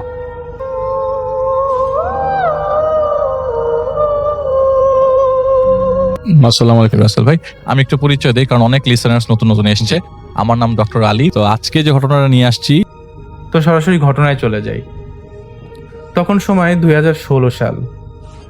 উনি সবেমাত্র এইচএসসি পরীক্ষায় পাশ করেছেন। তো উনি ঢাকায় ভর্তি হন, ঢাকা তিতুমির কলেজে রাষ্ট্রবিজ্ঞান বিভাগে ওনার ভর্তি হয়। তো ঢাকায় ওনার আপনজন বলতে ওনার চাচাই ছিল। তো উনি ওনার চাচার বাসায় ওঠেন। যেহেতু চাচার বাসায় উনি পার্মানেন্ট হবেন, তো চাচা একটি বড় বাসা খোঁজে। আর ওনার চাচা পুলিশে কর্মরত ছিল। তো ওনার চাচা ঢাকার মগবাজার রোডের দিলু রোডে একটি ফ্ল্যাট পায়। ফ্ল্যাটটা ওনাদের পছন্দ হয় এবং ওনারা নিয়ে নেয়। ফ্ল্যাটটা বেশ সুন্দর ছিল। এখানে একটি ডাইনিং রুম আর 3টি বেড ছিল। যেহেতু তার চাচা তাকে খুব বেশি স্নেহ করত, তো ঘরের মধ্যে সবচেয়ে বেস্ট যে রুমটি ছিল, কর্নারের যে রুমটি, সেই রুমটি চাচা তাকে দেয়। আমি একটু রুমের বর্ণনাটা দিই, তাহলে বুঝতে সুবিধা হবে। ওনার রুমের মধ্যে ছিল একটা ছোট খাট, খাটের পাশে একটা পড়ার টেবিল, একটা চেয়ার, তার অপোজিট দিকে একটি আলনা, আর পাশে একটি বুকশেলফ। এই আর ঠিক তার রুমের অপোজিট দিকে ছিল হচ্ছে একটি বড় বারান্দা, আর বারান্দার থাই গ্লাস দিয়ে আটকানো ছিল। আর সবচেয়ে ইন্টারেস্টিং ব্যাপারটা হলো ওনার বাসার ঠিক সামনেই একটা ল্যাম্পপোস্ট, সোডিয়াম ল্যাম্পপোস্ট। রাত্রেবেলায় সোডিয়াম ল্যাম্পপোস্টে আলোতে রুমটা বেশ আলোকিত হয়ে থাকতো। তো ওনার যেহেতু রাত্রেবেলায় অন্ধকার করে ঘুমানোর অভ্যাস, তো উনি পর্দাটা একটু ভিড়িয়ে রাখতো। তো যাই হোক, নতুন বাসায় দিন ভালোই যাচ্ছে। তো নতুন বাসায় আসা 3 নম্বর যে রাতটা, সেদিনই আসলে ঘটনাটা ঘটে। তো উনি সেদিন খুব ক্লান্ত থাকার কারণে উনি আগে খাওয়া দাওয়া করে উনি রাত 10টার মধ্যেই ঘুমিয়ে পড়েন এবং উনি ঘুমিয়েও যায়। হঠাৎ করে রাত 3টার দিকে ওনার ঘুম ভাঙে। ওনার ঘুম ভাঙে হচ্ছে চেয়ার নড়ার শব্দে। উনি খেয়াল করে দেখলেন যে ওনার চেয়ারটা থাকার কথা হচ্ছে ওনার টেবিলের সাথে, কিন্তু চেয়ারটা ওখানে নেই। চেয়ারটা হচ্ছে ওনার বিছানার পাশে। উনি আসলে ব্যাপারটা বুঝতে পারলেন না, কারণ ওনার খেয়াল ছিল যে চেয়ারটা উনি অলওয়েজ পড়ার টেবিলের সাথেই রাখে। চেয়ারটা এখানে সরে আসলো কীভাবে? যাই হোক, উনি এটাকে অত ইগনোর করলেন, আবার ঘুমানোর চেষ্টা করলেন। বাট কিছুক্ষণ পরে উনি আরেকটা জিনিস খেয়াল করলেন যে দেয়ালের মধ্যে একটি ছায়া, কেমন একটা ছায়ার মতন। পরে জাস্ট একটু আড়মুড়িয়ে নিলেন, যেহেতু ঘুমাচ্ছিলেন। রাত 3টা বাজে, রাত 3টা না, তখন হচ্ছে রাত 2:40 বাজে। উনি মনে হয় মোবাইলের ঘড়ির টাইমটা দেখলেন। তো উনি যেটা দেখলেন সেটা হচ্ছে ছায়াটা আস্তে আস্তে বেশ গাঢ় হচ্ছে, মানে একটা অবয়ব বোঝা যাচ্ছে। এবং একটা সময় উনি বুঝতে পারলেন যে এটা একটা মানুষের অবয়ব। এবার উনি আর কোনোভাবে ঠিক থাকতে পারলেন না, প্রচণ্ড ভয় পেয়ে গেলেন। ওনার মনে হচ্ছিল যে ওনার হার্টবিট বন্ধ হয়ে যাচ্ছে, ওনার পুরো শরীর স্টাক হয়ে গেছে, উনি কোনোভাবে নড়াচড়া করতে পারছেন না, কোনো দৌড়াদৌড়ও করতে পারছেন না। এবং উনি এবার খেয়াল করলেন যে ছায়ামূর্তিটি আস্তে আস্তে তার কাছে আসছে এবং সেই চেয়ারটিতে বসলো। ছায়ামূর্তিটির মুখে কাপড় দেয়া ছিল, তাই উনি আসলে বুঝতে পারছিলেন না জিনিসটা কি। যেহেতু বলেছিলাম যে সোডিয়ামের আলোতে তার ঘরটা বেশ আলোকিত থাকে এবং দেখা যায় পরিষ্কার রুমের ভিতরে সবকিছু আলো লাইট না জ্বাললেও, ছায়ামূর্তি তার মুখ থেকে কাপড়টি সরালো। উনি দেখলেন যে এটি একটি নারী। উনি মেয়েটিকে দেখে খুব বেশি অবাক হয়ে গেলেন। একটা মানুষ এত সুন্দর হয় কিভাবে? মানে মেয়েটা অসম্ভব সুন্দর ছিল। কিন্তু উনি কথা বলার চেষ্টা করছেন, কিন্তু উনি কথা বলতে পারছেন না, উনি কোনো দোয়া দরুদ পড়তে পারছেন না, ওনার শরীরটা কেমন যেন একদম স্টাক হয়ে আছে। তো মেয়েটা একটা সময় উনি যেটা হলো যে প্রচণ্ড ভয় পেলে মানুষ যেটা হয়, মানুষ ঘামে, উনি প্রচণ্ড ঘামছেন। তখন মেয়েটা ইশারায় তাকে কিছু জিনিস বলল। উনি এটা বুঝতে পারলেন। মেয়েটা আসলে ইশারায় তাকে যেটা বলেছিল সেটা হচ্ছে, আমাকে ভয় পেও না, আমি তোমার কোনো ক্ষতি করব না। তো এরকমভাবে অনেকক্ষণভাবে মেয়েটা তার দিকে তাকিয়েছিল, আর উনি তো প্রচণ্ড ভয়ে অস্থির। একসময় মেয়েটা তার কাছে আসলো এবং তার কপালে হাত দিল। উনি পরিষ্কার অনুভব করলেন যে এটি কোনো একটি বরফ হয়তো ওনাকে টাচ করছে, এবং উনি সঙ্গে সঙ্গে ঘুমিয়ে গেলেন না সেন্সলেস হয়ে গেলেন উনি জানেন না। সকালে ওনার চাচির দরজা নক করাতে ওনার ঘুম ভাঙে। ওনার চাচি ওনাকে বলেন যে কী ব্যাপার, তুমি কীভাবে ঘুমাচ্ছিলে? যে আধা ঘন্টা ধরে তোমাকে নক করছি, তোমার ঘুম ভাঙছে না, তুমি তো ইউজুয়ালি এত দেরি করে ওঠোও না। যেই ছেলের সকাল 9টা-10টার মধ্যে ঘুম থেকে উঠে যায়, কখনো তার দেরি হয় না, সেই ছেলে 12টার সময়, এটা তো স্বাভাবিক না। তো যাই হোক, উনি ওনার চাচিকে কিছুই বললেন না। এর পরের রাতে উনি আসলে সারাদিন আসলে একটা মানে ভ্রমের মধ্যে ছিলেন, যে উনি পরিষ্কারভাবে একটা মানুষকে দেখলেন, আবার হঠাৎ করে ঘুমিয়ে পড়লেন। পুরো ব্যাপারটা ওনার কাছে খুব মেসি লাগছিল। তো উনি যেটা করলেন যে এর পরের রাতে উনি ভাবলেন যে এবার যাই হোক আসলে কি হয় দেখব। ঠিক তার পরের রাতে উনি ইচ্ছা করে এই পর্দাটা আর ভিড়ালেন না, কিন্তু হঠাৎ করে উনি খেয়াল করলেন যে তখন সময় 10টা কি 11টা হবে। হঠাৎ করে তার চোখে অসম্ভব ঘুম, মানে এমন একটা ঘুম যে ওনার মনে হচ্ছে কোনো কঠিন ঘুমের ওষুধ খেয়েছেন বা এমন কিছু। ঘুমিয়ে উনি থাকতে পারছেন না, উনি ঘুমিয়ে পড়লেন। ঠিক রাত 2:40 আবারও ওরকম চেয়ার নাড়ানোর শব্দ। এবং খুব অবাক করা বিষয়টা হচ্ছে উনি অনেক ডিপ ঘুমে থাকে, কিন্তু ওই চেয়ার নাড়ানোর শব্দটা কিন্তু উনি বুঝতে পারে এবং ওনার ঘুম ভেঙে যায়। উনি আবারও খেয়াল করলেন যে একটি ছায়ামূর্তির মতো আসলো এবং তার সামনে যে চেয়ারটা ছিল সেই চেয়ারটায় বসলো। পুরো ব্যাপারটাই আসলে খুব অদ্ভুত, অবিশ্বাস্য, কিন্তু পুরো জিনিসটাই আসলে তার সামনে ঘটেছে।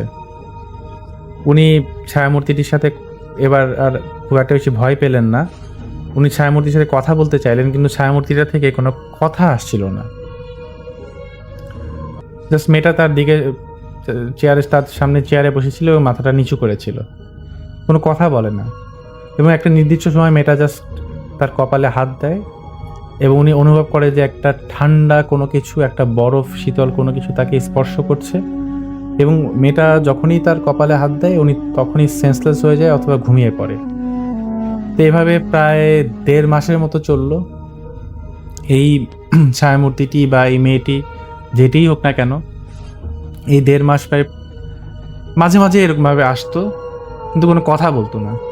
একটা সময় যেটা হয়েছিল, মানে এটা একটা হিমেল খান যিনি ঘটনাটি শেয়ার করছেন, ওনার অভ্যাসের মতো হয়ে গিয়েছিল।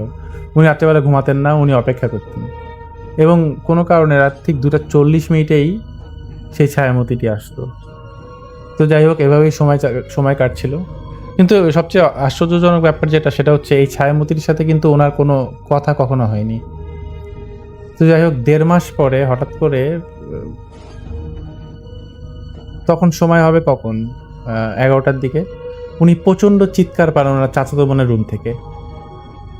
ওনার চাচাতো বোনের মানে হঠাৎ করে ব্যাপক চিৎকার। উনি ছুটে গেলেন ওনার চাচাতো বোনের রুমে, ওনার বাবা মাও ছিল। তো ওনার চাচাতো বোন বলতেছে যে ওনার বাবাকে বলতেছে যে বাবা, আমি ঘুমিয়ে পড়েছিলাম, কিন্তু হঠাৎ করে দেখি যে আমার চোখের সামনে একটা কালো মতো কি একটা বিশ্রী একটা অবয়ব, চোখ দুটা কেমন লাল, অসম্ভব কালো, বিভৎস কিছু একটা আমার গলা চেপে ধরছে। ছোট বাচ্চা এটা দেখে আসলে প্রচণ্ড ভয় পেয়ে যায়। কিন্তু সবচেয়ে অবাক করা বিষয় ছিল সেটা হচ্ছে ওনার 2 বোন একসাথে ঘুমাতো এবং গেট বন্ধ করে ঘুমাতো, কিন্তু গেটটাও খোলা। তো পুরো জিনিসটা আসলে তাদের কাছে খুব অদ্ভুত লাগলো। এরপরে যেটা ওনার সিদ্ধান্ত নিলেন পারিবারিকভাবে যে ওনার মা বাচ্চাদের সাথে ঘুমাবেন। তো ঠিক তার পরের দিন ওনার মা 2 বাচ্চাকে নিয়ে ঘুমিয়ে আছেন। হঠাৎ করে বাচ্চার মা খেয়াল করলেন যে বাচ্চাটা হঠাৎ করে চিল্লায় উঠলো এবং বাচ্চার মা কিন্তু কোনো কিছু খেয়াল করলেন না, কিন্তু একটা জিনিস উনি খেয়াল করলেন যে দরজাটা খুলে কেউ চলে গেল। এরপরে এই ঘটনাটা ওনার হাজবেন্ডের সাথে উনি শেয়ার করলেন।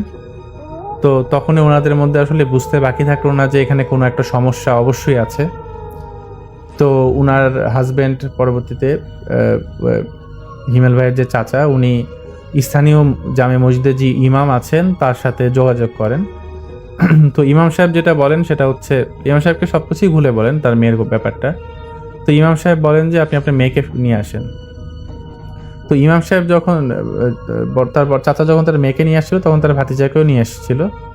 তো ইমাম সাহেব বলেন যে আপনাদের এই বাসাটায় আসলে, এখানে তো আপনারা নতুন এসেছেন, এখানে কিছু সমস্যা অনেক সময় হয় এবং আপনি যে বাসাটা থাকেন ওই বাসা থেকে এর আগের বারও একজন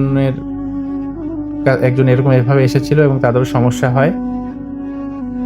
সমস্যা হওয়ার কারণটা উনি বললেন না, উনি জাস্ট 2টা আংটি দিলেন। তার যে ভাতিজি ছিল ওনার হাতে একটা আংটি দিলেন এবং হিমেল সাহেবকে একটা আংটি দিলেন, বললেন যে আংটিটা পরে থাকতে, এবং উনি ঝাড়ফুঁক করে দিলেন এবং উনি বললেন যে যত তাড়াতাড়ি সম্ভব আপনার এই ঘরটা ছেড়ে দেন। তো ওনার চাচা সেদিনই জাস্ট সাডেনলি মানে একদিনের মধ্যে ঘরটা চেঞ্জ করেন।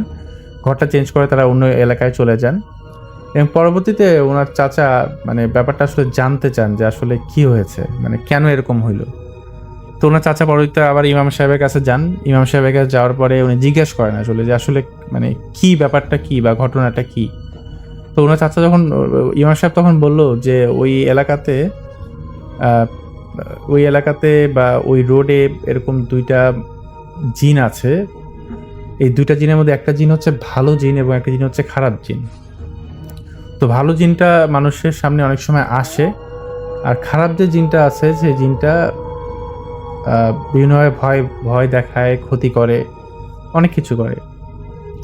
তো হিমেল সাহেব আরও কিছু জিনিস বলেছেন যে এই ওনারা যে বাসাটায় ছিলেন 1.5 মাসের মতো ছিলেন, 1.5 মাসের মধ্যে ওনাদের বাসায় বেশ কিছু ঘটনা ঘটতো। যেমন দেখা গেল যে যেমন রাত 2টা-3টার সময় সব কিছু খুব নীরব থাকে, হঠাৎ করে গ্লাসে পানি ঢালার শব্দ, রান্নাঘরে কেউ রান্না করছে, মনে হচ্ছে যে এই বাসায় আরও অনেক মানুষজন কেউ না কেউ থাকে আর কি। তো হুজুর যেটা বলেছিলেন যে আসলে ওই বাসায় হয়তো কেউ মানে অন্য কেউ থাকে, তো মানুষের উপস্থিতিতে ওরা বিরক্ত হয়, কিন্তু ওরা খারাপ না, বাট বেটার হয় যেহেতু ওকে এখানে অন্য কারো অবস্থান আছে, তো আপনাদের এখান থেকে চলে যাওয়া ভালো। তো পরবর্তীতে হিমেল ভাই ওনার চাচার সাথে অন্য একটা বাসায় শিফট করেন। তো পরবর্তীতে আর ওনাদের কোনো সমস্যা হয় না। তো এটাই ছিল আমার সেকেন্ড ঘটনা।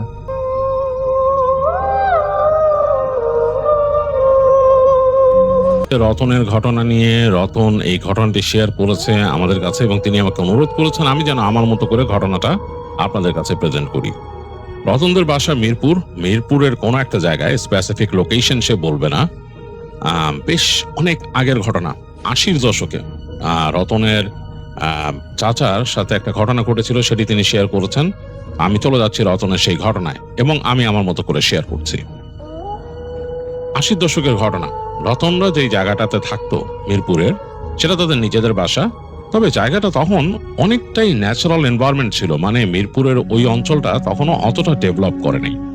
তাদের বাসার সামনের যে জায়গাটা সেটা একটা ছোট্ট রাস্তা ছিল, একদম চিকন রাস্তা, এবং সেখানে তখনও পাকা হয়নি, ওটা মাটির রাস্তা, পায়ে চলা রাস্তা, এবং সেখানে আসতে হতো। একটা সময় কিছুটা অংশ ইট বিছানো রাস্তা ছিল, তো সেই ইট বিছানো রাস্তাটা আবার একেবারে শেষের দিকে, যেখান থেকে ওখানকার যে মূল রাস্তা সেখানে উঠতে হতো। সেই মূল রাস্তাটাও বেশ বড় না, সেটা একটা চিকন রাস্তা, সেটা চলে গেছে একেবারে মেইন রাস্তার দিকে, এবং সেই রাস্তা অনেক অংশেই নিচু হয়ে গেছে, অনেক জায়গায় ঢালের মতো আবার উঠেছে, এরকম মানে বর্তমানের সাথে কোনোই মিল নাই ওই জায়গায়। তো খুবই অনেক অবস্থা খারাপ ছিল রাস্তার, ভাঙাচোরা একটা অবস্থা। আর তাদের বাসার সামনে একটা মাটির রাস্তা, তার থেকে একটু দূরে গেলে একটা খাল আছে, মানে একেবারেই ন্যাচারাল এনভায়রনমেন্ট। এবং রাতের বেলায় এখানে কোনো ল্যাম্প পোস্ট চলতো না, তাদের বাসার কাছে কোনো ল্যাম্প পোস্ট ছিল না। বেশ অনেক দূরে, মানে তাদের বাসা থেকে হেঁটে গেলে অনেক দূরে একটা ল্যাম্প পোস্ট ছিল, সেটার আলো এই মাথা ওই মাথা 2 মাথা অনেক দূর পর্যন্ত কভার করতো। আর তখনকার ল্যাম্প পোস্ট বুঝতেই পারছেন, নিয়ন লাইট। আর তাদের ঘরটা ছিল তখন পাকা ঘর, টিনের চাল দেয়া। তাদের ওখানে 4টা রুম ছিল পরপর, একটার পর একটা 4টা রুম, এবং এই 4টা রুমে ঢোকার জন্য সবগুলো দরজা ইন্টারকানেক্টেড। আর মাঝখানের যে দরজাটা সেটা দিয়ে তারা বের হতো, সেটা তাদের অনেকটা ড্রয়িং রুমের মতো, সেখানে তারা বসতো, সোফা টোফা ছিল। তো এই ছিল তাদের বাসার বিন্যাস। তাদের বাসার চারপাশে বাউন্ডারি ওয়াল দিয়ে ঘেরা, বাসার মধ্যে ঘরের তাদের যে উঠোনের মাঝখানে একটা বড় আম গাছ ছিল, বেশ বড় আম গাছ। সেই গাছে ভালো আম হতো, এবং এই গাছটা নাকি অনেকদিন আগে থেকে ছিল। তার বাবা যখন এখানে জায়গা কেনে তখনই নাকি আম গাছটা ছিল। তো এই হচ্ছে অবস্থা। তাদের বাসা থেকে বেরোলে ডানে বামে গেলে, ডানের যে অংশটা সেখানে কেউ থাকতো না, সেই জায়গাটা বাউন্ডারি ওয়াল করা, এবং সেখানে বেশ কচুরিপানা টাইপের ডোবা হয়ে গেছিল। তারপরেও তার পরের জায়গাটাও এরকম খালি, তো মোটামুটি অনেকগুলো খালি প্লট ডানে বামে পেছনে, এবং বেশ দূরে গিয়ে একটা খাল চলে গেছে। এরকম বৃষ্টি হলে পানি জমে যেত, বাসার সামনেও পানি জমে যেত, এবং বেশ দূর পর্যন্ত ওই যে ইট বিছানো রাস্তা, ওইখানে পানি ওই পর্যন্ত পানি থাকতো, প্রায় হাঁটুর নিচ পর্যন্ত পানি হয়ে যেত যখন ঢালাও বর্ষণ হতো। আর তাদের যে ওই যে মূল সড়ক যেখান দিয়ে যাওয়া আসা করে, সেটাও কিন্তু পানি ভরে যেত বৃষ্টি হলে। এগুলো বলার কারণ হচ্ছে ঘটনার সাথে এগুলো সব সম্পর্কিত। ঘটনাটা আপনাদের বুঝতে সুবিধা হবে যদি এগুলো এক্সপ্লেইন করে নেই। মানে রতনদের এলাকাটা আসলে এরকম ছিল যে বেশ বড় একটা জায়গায় ধরা চলে। সেই জায়গায় অল্প সংখ্যক মানুষ, মানে মানুষ এতই কম যে এক একটা পরিবারকে এক একটা পরিবার চিনত এবং তাদের মধ্যে মানে ইন্টারাকশন হতো, কথাবার্তা হতো, দেখা সাক্ষাৎ হতো, বিকেলে যখন হাঁটাচলা করতো। ন্যাচারাল এনভায়রনমেন্ট যেহেতু বেশ ভালো লাগতো। অতটুকু এলাকার মধ্যে, মানে অতটুকু নেইবারহুডের মধ্যে জাস্ট মানুষ তাদের যে ওই ইগুলো রাখছিল, মানে জায়গাগুলো রাখছিল, সেই জায়গায় কয়েকটা পুকুর ছিল এবং সেই পুকুরগুলো জাস্ট ন্যাচারাল পন্ডের মতো। মানে যেহেতু ওই জায়গাটা মানে ফেলে রাখা হয়েছিল এবং ওখান থেকে মাটি তুলে আরেক জায়গায় ভরা হয়েছে, এর জন্য জায়গাটা তখন মানে একেবারে গভীর পুকুরের মতো হয়ে গেছিল এবং সেখানে মাছও থাকতো। এর ফলে যেটা ছিল, তাদের এলাকা বেশ হন্টেড ছিল, মানুষজন ভয় পেত হাঁটা চলা করতে। বিশেষ করে রতনদের বাসা থেকে বেরিয়ে বাঁয়ে গেলে অনেক দূর পর্যন্ত বাতি নাই, বলছি ল্যাম্পোস্ট নাই, অনেক দূর পর্যন্ত হেঁটে ডানে মোড় নিতে হতো। ডানে যে মোড় নিত সেই রাস্তাটা অনেক লম্বা এবং সেই রাস্তার মাঝখানে এরকম একটা ডোবার মতো আছে, ডোবার পাশে একটা এরকম প্লট ছিল খালি। সেই জায়গায় একজন কেয়ারটেকার থাকতো, আবার থাকতো না, জায়গাটা পড়ে থাকতো। ওইখানে নাকি বড় একটা তেঁতুল গাছ ছিল। তো সবাই বলতো যে এই তেঁতুল গাছটা খারাপ। মানুষ নাকি অনেকে অনেক কিছু দেখছে, রাত্রেবেলা মানুষ ওখানে মানে যাওয়া আসা করার সময় অনেক কিছু দেখছে, মানে বেশ ভয়ের জায়গা। কারণ এইখানে মানে বেশ অনেকটা নীরব থাকতো এই জায়গাটা এবং রাস্তার এই মোড় থেকে ওই মোড় পর্যন্ত যে মানে দূরত্ব, এর মাঝখানে কিন্তু ওই কর্নারে প্লটটা ছাড়া এই পাশে আর কিছুই নাই, ঘর বাড়ি নাই, শুধু ফাঁকা জায়গা। এইসব জায়গা মানুষজন কিনে রাখছে, এখানে পরবর্তীতে মানুষ বাড়িঘর করবে। কম সংখ্যক মানুষ এসে উঠছে এখানে। তো যাই হোক, এই হচ্ছে রতনদের পুরো এলাকাটা। রতনের কাছে বেশ ভালোই লাগতো। সে তখন একদমই ছোট, একদম মানে কিন্ডারগার্টেন লেভেল পার করে আসছে, ক্লাস 1-এ পড়ে এরকম। তো সে তখন তাদের উঠানে খেলা করে, বের হয়, রাস্তা দিয়ে হাঁটে, বেশ বেশ আনন্দ ফুর্তি করে। এবং এই যে বললাম যে মানুষজন অনেক কম, মানুষের সাথে মানুষের ইন্টারাকশন হয়, তো সবাই সবাইকে চেনে। রতন খুব এনজয় করতো। আর তার কাছে সবচেয়ে মানে ভালো লাগতো তার চাচারা যখন আসতো বেড়াতে, তখন বেশ ভালো লাগতো, গ্রাম থেকে আসতো চাচারা। তো এরকম এক বর্ষাকালে, তখন বেশ বর্ষার সময় মোটামুটি ভালোই বৃষ্টি হয় সব সময়। রতনের ছোট চাচা আসলো। রতনের খুব প্রিয় হচ্ছে তার ছোট চাচা, কারণ তিনি যখনই আসেন রতনের জন্য বিভিন্ন জিনিস নিয়ে আসেন গ্রাম থেকে। আর রতন খুব পছন্দ করে এটা এবং তার দাদিও জিনিসপত্র পাঠিয়ে দেয়। তো ছোট চাচা আসাতে রতন তো খুব খুশি। ছোট চাচা তার জন্য অনেক কিছু নিয়ে আসছে, নাড়ু, তারপরে আরো অনেক কিছু বানায় নিয়ে আসছে সেখান থেকে, মানে গ্রাম থেকে নিয়ে আসছে, তার দাদি বানায় দিছে। রতন খুব মজা। আর তার উপরে বোনাস হচ্ছে ছোট চাচা গল্প বলে, বিভিন্ন রকমের গল্প, ভূতের গল্প, আরো অনেক গল্প, এবং এগুলো তার কাছে খুব ভালো লাগতো। তো ছোট চাচা আসছে বাসায়, তখন বিকাল হয়ে গেছে এবং আসার পর রতনের বাবা মাও খুশি। রতনের বাবাও খুব পছন্দ করে তার ছোট ভাইকে। তিনিও গল্প গুজব করলেন তার ছোট ভাইয়ের সাথে। রতন তো চাচার সাথে সাথেই আছে। তো তার রতনের মা জিজ্ঞেস করলো তার চাচাকে যে কি খাবি। তিনি তুই তুই করে বলতেন, তো বললো যে ভাবি খাবো, খিচুড়ি খাবো, খিচুড়ি ইলিশ মাছ ভাজি। ইলিশ মাছ তো নাই, ইলিশ মাছ তো নাই, খিচুড়ি করা যায়, বাসায় তো ইলিশ মাছ নাই। তখনকার সময় আসলে রেফ্রিজারেটরও থাকতো না সব বাসায়। তো রতনের চাচা বললেন ইলিশ মাছ নাই, কোনো সমস্যা নাই, আমি যাইতেছি বাজারে। তো আমি যাচ্ছি বাজারে, যে বলছে রতনের বাবা বললো না না না তুই থাক, আমি যাবো, অসুবিধা নাই। এর মধ্যে কিন্তু আকাশে মানে মেঘ গুড় গুড় করতেছে। তো এই পরিবেশ দেখেই আসলে রতনের চাচা ইলিশ মাছ ভাজি খেতে চাইছেন আর খিচুড়ি। তো রতন বলতেছে আমি চাচার সাথে যাব, আর তার বাবা বলতেছে না তোর যাওয়ার দরকার নাই, আর তুমি তো যাবাই না, আমি যাচ্ছি। রতনের বাবা বের হওয়ার প্রিপারেশন ছিলেন। তো তার ছোট ভাই যে তার মানে রতনের বাবাকে ধরে ফেললো, বললো দাদা না, তুমি বের হও না, আমি যাব, আমার এমনিও একটু যাইতে হবে বাজারের দিকে, একটু ঘুরবো, দেখবো, আমি তো অনেকদিন পর আসলাম, আমি একটু যাই, এমনিও যাই, থাকো। আর রতন যাওয়ার তো প্রশ্নই আসে না, এই যে বৃষ্টি আসতেছে। রতনকে বুঝাইলো যে না তুমি যাও না, তা তো চলে আসবে একটু পরেই। রতনের একটু মন খারাপ, সে চাইছিল চাচার সাথে বেরোবে, এবং তার সাথে বেরোলে চাচা দেখা যায় চকলেট গুলো কিনে দেয় আর কি রাস্তায়। তো চাচা বের হয়ে গেল। রতন দেখলো যে তার চাচা চলে গেছে এবং তার চাচা একটা ছাতি নিয়ে বের হয়েছে। বেরোনোর তার চাচা বের হয়ে গেছে, তার একটু পরেই, মানে হয়তো 10 মিনিট পরেই হঠাৎ করে ঝুম বৃষ্টি নামলো। সেই বৃষ্টির সাথে কড়কড় শব্দে বাজ পড়তেছে, আর যে সে কি বর্ষণ আর বাতাস, মানে রতনদের টিনের চালের মধ্যে তারা বুঝতে পারতেছে ঝমঝম করে উঠতেছে। হট করে তাকায় দেখতেছে রতন, তাদের যে জানালা আছে জানালা পাশ দিয়ে তাকায় দেখতেছে যে তাদের আম গাছের যে ডালপালা এরকম বেঁকে যাচ্ছে বারবার। আম গাছটা বেশ উঁচু ছিল, বেঁকে যাচ্ছে, এবং এটা অনেক পুরনো গাছ দেখে অনেক বড়, মানে বেশ সার গাছ আর কি যেটাকে বলে। তো রতনের কাছে বেশ ভালো লাগতো এরকম, যখন নাকি মানে বেলা শেষে সন্ধ্যার দিকে বৃষ্টি আসতো, সে তাকায় তাকায় দেখতো জানলা দিয়ে, তার কাছে বেশ লাগতো। সে দেখতেছে যে বৃষ্টি পড়তেছে, পড়ে তাদের যে উঠানের মধ্যে দিয়ে পানি গড়িয়ে গড়িয়ে যাচ্ছে এবং পানির মধ্যে ফোঁটা উঠতেছে। সে বুঝতে পারছে যে এই পানি উঠবে, পানি উঠে যাবে, তাদের যে বাড়ি ঘরের মানে একেবারে যে পর্যন্ত আর কি টো পর্যন্ত, ঘরের লেভেলের একটু নিচে চলে যায় পানি যখন বেশি পানি উঠে। আর এমনি পানি উঠলে দেখা যাচ্ছে মোটামুটি পায়ের পাতা টাতা ভিজে আর কিরকম একটা অবস্থা। তো রতনের কাছে বেশ ভালো লাগতেছে, তাকায় দেখতেছে সে বসে বসে নৌকা বানাচ্ছে যে সে পানিতে ছাড়বে যদি বৃষ্টি একটু কমে যায়। আর চাচায়ের মধ্যে কিভাবে আসবে এটা চিন্তা করতেছে। রতনের বাবাও বলতেছে রতনের আম্মাকে যে রতনের আম্মা জসিম যে গেল, রতনের চাচার নাম ছিল জসিম, বললো জসিম যে গেল কেমনে গেল, এখন কোথায় আছে, কি অবস্থা, আমি তো চিন্তায় পড়ে গেলাম। কারণ ওই মেন রাস্তায় তো পানি উঠে, বাজারে যাওয়ার যে রাস্তা ওইটার মধ্যে পানি উঠে যায় বেশ, মানে ওইটা একটা ঢালের মতো ছিল, বেশ ঢালের মতো, তো ওইখানে বেশ পানি উঠে যায়, ওইটা সে কিভাবে কি যাবে, তো খুব টেনশনে পড়ে গেল। এমনও হয়েছিল তাদের ওখানে একবার বেশ বৃষ্টি হওয়ার পর ওই ঢালের মধ্যে তাদেরকে নৌকা নিয়ে চলতে হয়েছিল, মানে একটা নৌকা ওই ঢালের অংশটা পার করে দেয়, মানে এরকম পানি উঠে গেছিল ওই জায়গা। বর্তমানে সেখানে পুরাই রাস্তা, ফাঁকা রাস্তা। এনিওয়ে, তো ওরকম একটা অবস্থা। তো রতনের আব্বা খুব চিন্তিত রতনের চাচাকে নিয়ে, যে তার কি হলো, সে তো বেরিয়েছে, এখন তো বোঝাইতে পারেনি, তিনি ভালোই জানেন। যাই হোক, চিন্তা করতে করতে তিনি কাজ করতেছেন, তার খাতা কলম কাগজ নিয়ে তিনি কিছু লিখতেছেন। রতন দেখতেছে তার বাবাকে, আর রতনের আম্মা রান্না করতেছে, খিচুড়ি রান্নার প্রিপারেশন নিচ্ছে, তিনি চুলায় চড়াইছেন জিনিসপত্র, একটা ঘ্রাণ আসতেছে, রতনের খুব ভাল লাগতেছে, ঘি দিয়ে চাল ডাল ভাজার মতো একটা ঘ্রাণ, খুব ভাল লাগতেছে রতনের কাছে। যাই হোক, এর মধ্যে ইলেকট্রিসিটি চলে গেল, চারিদিক অন্ধকার হয়ে গেছে। আর রতনের কাছে একটু অস্বস্তি লাগলো, কারণ সে একা বসে ছিল, একটু ভয় লাগা শুরু করলো। রতনের আব্বা ওখান থেকে বললো যে এই মোমবাতি থাকলে দিয়ে যাও রতনের আম্মাকে। রতনের আম্মা মোমবাতি নিয়ে আসলো, দেখলো যে তার বাবার কাছে দিয়ে আসলো একটা মোমবাতি আর একটা হারিকেন, রতনের কাছে দিয়ে গেল এখানে।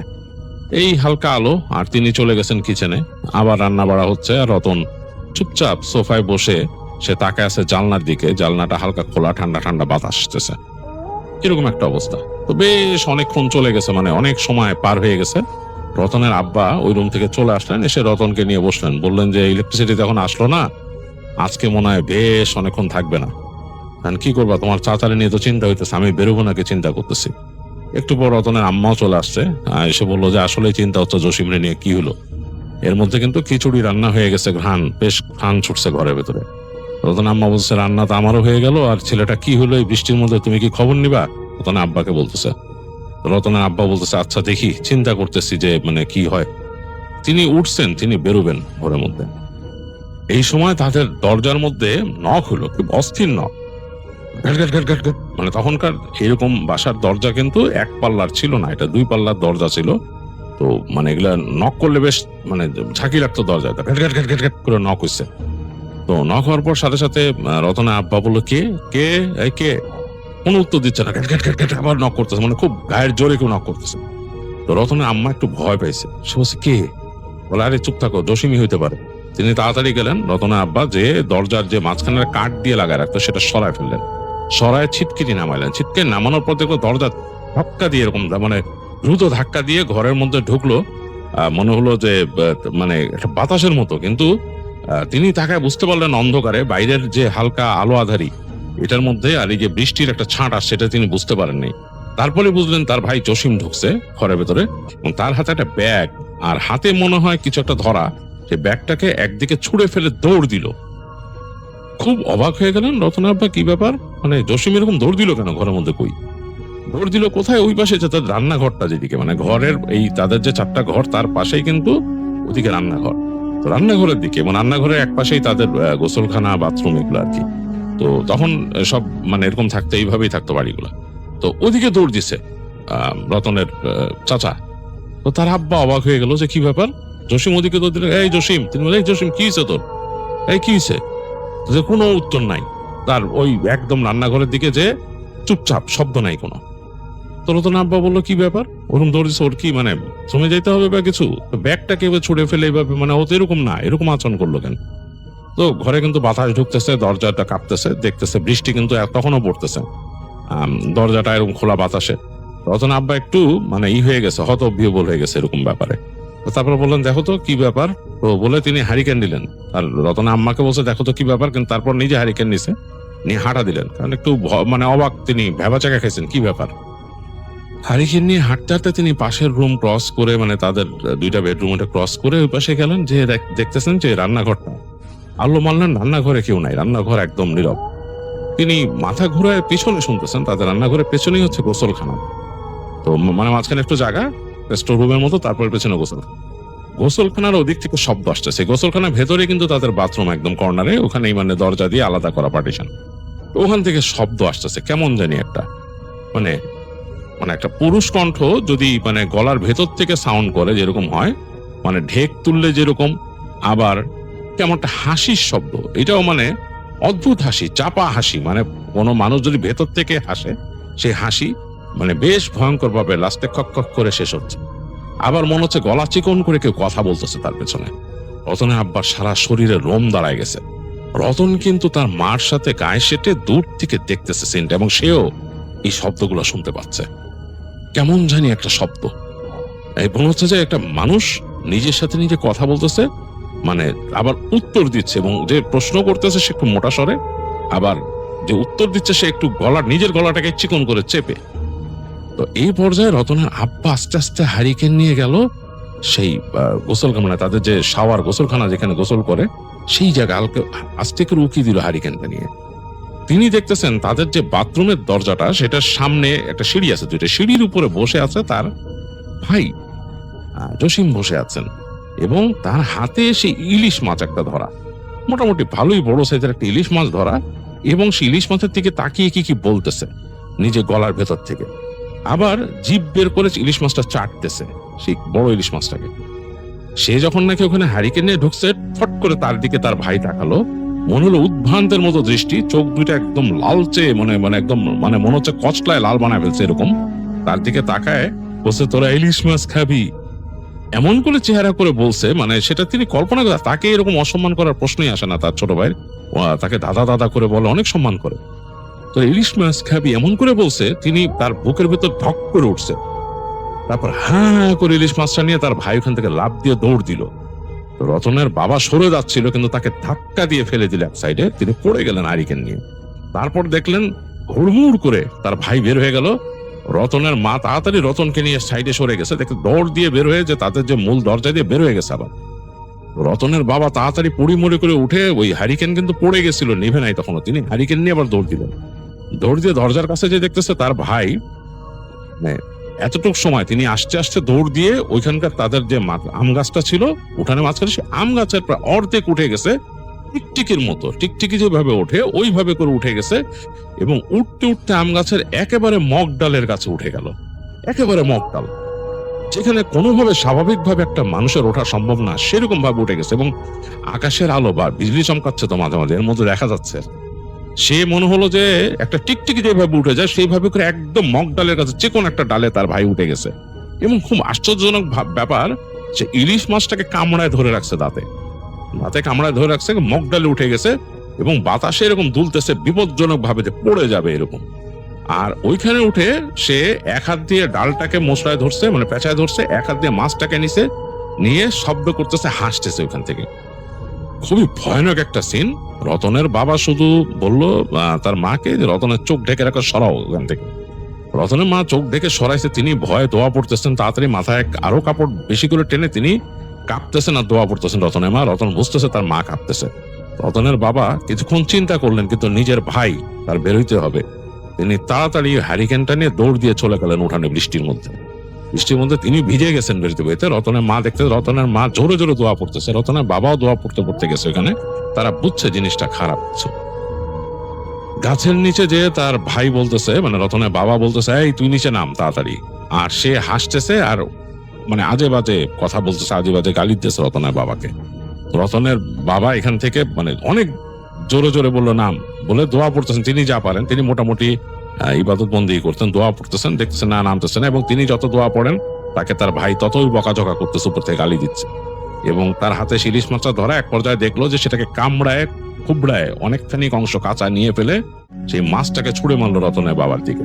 রতনের বাবা সরে গেল, যে মাছটা থাপাস করে পড়লো তাদের উঠানে। তখন রতনের বাবা নিজে দৌড়ে যে আম গাছে ওঠা শুরু করলো, দেখলো মানে আম গাছে উঠতেছেন রতনের বাবা, এবং সে মনে হলো আরো উপরে ওঠা শুরু করলো, এবং তার ওঠাটা একদম লিকলিকা। এটা রতনের নিজের চোখে দেখা, মনে হচ্ছে যেভাবে টিকটিকি উঠে যায় সেভাবে উঠে যাচ্ছে সে আরো বিপজ্জনক ডালের দিকে। রতনের বাবা বার বলতেছেন, উঠিস না, দোয়া পড়তেছেন, আর সে হাসতেছে পেছন দিকে তার চাচা, আর আরো উঠে যাচ্ছে। মানে একবার একেবারে পাতলা একটা ডালের মধ্যে উঠে সেটা ভেঙে কড়াত করে তার চাচা একদম ডাল সহ নিচে পড়লেন। তো রতনের বাবাও তখন সেখান থেকে লাফ দিয়ে নিচে নামলেন, মানে একটা ডাল ধরে ঝুলে লাফ দিয়ে নিচে নামলেন। নেমে দেখলেন যে তার ভাই ওঠার চেষ্টা করতে পারতেছে না, তিনি তাকে চাপটে ধরলেন, যে মানে ধরে ধরে দোয়া পড়া শুরু করলেন তার কানের কাছে। তো রতনের বাবা কিন্তু বেশ বলশালী ছিলেন, বেশ মাস্কুলার। একটা সময় তিনি কুস্তি করতেন। রতন বলছে তার বাবা কুস্তিতে চ্যাম্পিয়ন ছিল, গ্রামের বাড়িতে তার মেডেল আছে এগুলো। তো তিনি এরকম জোরে চেপে ধরছেন ভাইকে, কিন্তু ভাই অসম্ভব শক্তি তার বাবাকে মনে হয় ছুঁড়ে ফেলে দিলেন পাশে, মানে এক সাইডে। তারপর লাফ দিয়ে তার বাবার উপর পড়ে তার বাবার গলা পেঁচায় ধরলো, মানে চেপে ধরলো। তার বাবাকে এমন ভাবে চেপে ধরছে যে পানিতে মুখ ডুবে যাচ্ছে। রতনের আম্মা নাকি বেরোয় যেতে গেছিল রতনকে রেখেই, মানে সে বাধা দিবে। রতন কান্না শুরু করলো মাকে ধরে, এখন মা বেরোতে পারতেছেন না রতনের জন্য, তিনি বেরোতে পারছেন না, তিনি ওখান থেকে জোরে জোরে দোয়া পড়তেছেন। তো এই সময় রতনের বাবা নাকি তার 2 পা তুলে তার ভাইয়ের ঘাড়ের কাছে পেঁচায়, মানে কুস্তির কৌশলে বা জুডোর কৌশলে এইরকমই আর কি, পাটা পেঁচায় তার ভাইকে চাপ দিলেন পা দিয়ে। তো চাপ দেওয়ার সাথে সাথে রতনের চাচা পড়ে গেলেন, মানে মাটিতে পড়ে গেল মাথাটা নিচের দিকে। তিনি ওই একই প্যাচে তার হাতটা মোচড়ায় ধরে পিছনে নিয়ে আসলেন, তাকে মাটির সাথে চেপে ধরলেন। এখন তিনি হয়তো তার ভাই বলে কিছু করতেছেন না, তার অনেক পেশেন্স। তিনি চেপে ধরে তিনি দোয়া পড়তেছেন। কারণ অন্য কোনো প্রতিপক্ষ হলো এখানে অনেক কিছু করা যায়, হাত ভাঙা যায়, অনেক কিছু করা যায়, কিন্তু তিনি সেটা করতেছেন না। তিনি দোয়া পড়তেছেন জোরে জোরে, এবং তার ভাই ছোটার চেষ্টা করতেছে আসরিক শক্তিতে। অনেক জোরে দোয়া করছেন। এক পর্যায়ে রতনের মা থাকলেন না, রতনকে ঘরের মধ্যে সরায় দিয়ে তিনি দৌড়ায় বের হয়ে গেলেন। তিনি দোয়া পড়তে পড়তে যে ফু দিলেন, রতনের চাচার কানের মধ্যে ফু দিলেন, সূরা পড়ে ফু দিলেন। তো সেটা পড়ার সাথে সাথে নাকি আত্মচিৎকার করে কাঁপতে কাঁপতে রতনের চাচা মানে নিথর হয়ে গেল, মানে একদম থেমে গেল আর কি, তিনি মানে বেহুশ হয়ে গেছে, জ্ঞান হারায় ফেলছেন। তো রতনের বাবা মনে হাত ছেড়ে বাঁচলেন, তিনি কিছুক্ষণ হাঁপায়, তারপর তার মানে রতনের চাচাকে টেনে ঘরের দিকে আনলেন, কারণ তিনি পারতেছেন না উঁচা করে আনতে। টেনে ছেঁচড়ে আইনে ঘরের মধ্যে উঠাইলেন। রতনের আম্মা বলছে যে ঘরে আনতেছো, যেটা আবার পাগলামি করে, তিনি বলছে রশি আনো, রশি। তাড়াতাড়ি রতনের আম্মা রশি নিয়ে আসলো, এবং মোটা বড় রশি ছিল না, শুকলি রশি, ওগুলো দিয়ে তিনি ভাইয়ের হাত বাঁধলেন, পা বাঁধলেন, বেঁধে তিনি দোয়া পড়া শুরু করলেন। দোয়া পড়তেছেন, একটু পর পর কেঁপে উঠতেছে রতনের চাচা। রতন এগুলো দেখতেছে কোনার মধ্যে সোফায় চুপচাপ বসে, গায়ের মধ্যে কাঁথা নিয়ে। এরকম কাঁপতে কাঁপতে রতনের চাচা এক সময় একদম কাঁপা শুরু করলো পুরা, এবং কাঁপা শুরু করলো। তারপর তার আবার হুঁশ আসলে চিৎকার করতেছে, তিনি খুব চিৎকার করতেছে। রতনের বাবা বললো যে আমি তো পারবো না, তখন বৃষ্টি একটু থেমে গেছে, কমে গেছে। তিনি বললেন যে অমুক সাহেবের, মানে তাদের কাছের বাসার, বলে ওনাকে একটু ডেকে নিয়ে আসো। হ্যাঁ, ওনার বড় ভাই আবার বড় হুজুর আর কি, ওনাকে ডেকে নিয়ে আসো, উনি এসে দেখি কি করা যায়, রতনকে নিয়ে যাও। মাকে বললো। তার আম্মা ভয় পাচ্ছে, কিন্তু একা রেখে যেতে চাচ্ছে না রতনের বাবাকে। রতনের বাবা জোর করে বললেন যে তুমি যাও, নাইলে কিন্তু বিপদ হবে, ও দেখতেছে কেমন করতেছে। তো তখন রতনের আম্মা রতনকে নিয়ে একটা ছাতি নিয়ে ঘর থেকে হারিকেন নিয়ে বের হলেন, এবং এই হালকা হালকা বৃষ্টি তখন চিটচিট পড়তেছে। রতন কে কোলে রাখতে পারতেছে না তার মা, কারণ রতনের তখন অনেক মোটামুটি ওজন হয়ে গেছে, উনি হালকা পাতলা ছিলেন রতনের আম্মা। তিনি রাখতে পারছেন না। রতন এক পর্যায়ে বললো যে মা আমি নামবো। তো তার মা তারপরও তাকে ছাড়তেছে না, সে জোর করে নেমে গেল মায়ের কোল থেকে। রতন তখন দেখছে তার হাঁটুর উপর উঠে যায় পানি, এতখানি পানি সেখানে রাস্তায়। তো যাই হোক, সেগুলো পাড়ায় তার আম্মার সে গেল সেই যে প্রতিবেশীর বাসায়। রাস্তাঘাট এত ভয়ের, রতনের কাছে খুব ভয় লাগতেছিল, একদম নিথর নীরব, এবং সে তার বাবার কথা চিন্তা করতেছিল যে বাবার কি অবস্থা। সে বুঝতে পারছে তার চাচাকে কিনে ধরছে, এটা সে বুঝতে পারছে, কারণ তাদের ওই এলাকায় এসব কথা প্রচলিত ছিল তখন। তো গিয়ে ওই বাড়িতে তারা দরজা নক করলো, ইলেকট্রিসিটি তখনও নাই। অনেকক্ষণ নক করার পরে তখন ওই বাড়ির মানুষ দরজা খুললো। তো তোরা তো ভয় পাইছে তাদেরকে দেখে, অন্ধকারে হাতে হারিকেন নিয়ে আসছে। তো বললো যে কি ব্যাপার ভাবি, কি হয়েছে? তখন রতন আম্মা বললো আমাদের বিপদ, আমাদের বাসায় আমার দেবরকে জিনে ধরছে। এটা বলার পর তখন ওই বাসার যিনি ছিলেন, যে বড় ভাই যেটা বলছে, যিনি হুজুর, তিনি অনেক মোটামুটি অনেক কামেল মানুষ ছিলেন, তিনি আসলেন সাথে সাথে। আসার পর তিনি দেখতেছেন যে অলরেডি চিৎকার চেঁচামেচি করতেছে তার চাচা এবং তার বাবা, ওখান থেকে ধস্তাধস্তির সাথে, মানে এমন ভাবে মানে সে ঝাঁকা দিতেছে যে সোফা ভেঙে ফেলবে, সে সোফার মধ্যে যে তাকে শোয়া রাখছে জোর করে। তো তিনি ঢুকলেন, তিনি ওইখান থেকে দোয়া পড়তে পড়তে ঘরে ঢুকলেন। তার যে তেলাওয়াত, তার এই শব্দে পুরা একদম নিথর হয়ে গেল রতনের চাচা, আর কোনো শব্দ করলো না। তো তিনি এসে দোয়া পড়লেন, দোয়া পড়ে অনেকক্ষণই করলেন। এর মাঝে কারেন্ট চলে আসলো তাদের বাসায়। তো কারেন্ট চলে আসার পর তিনি ওই রুকাইয়া করলেন তার চাচাকে।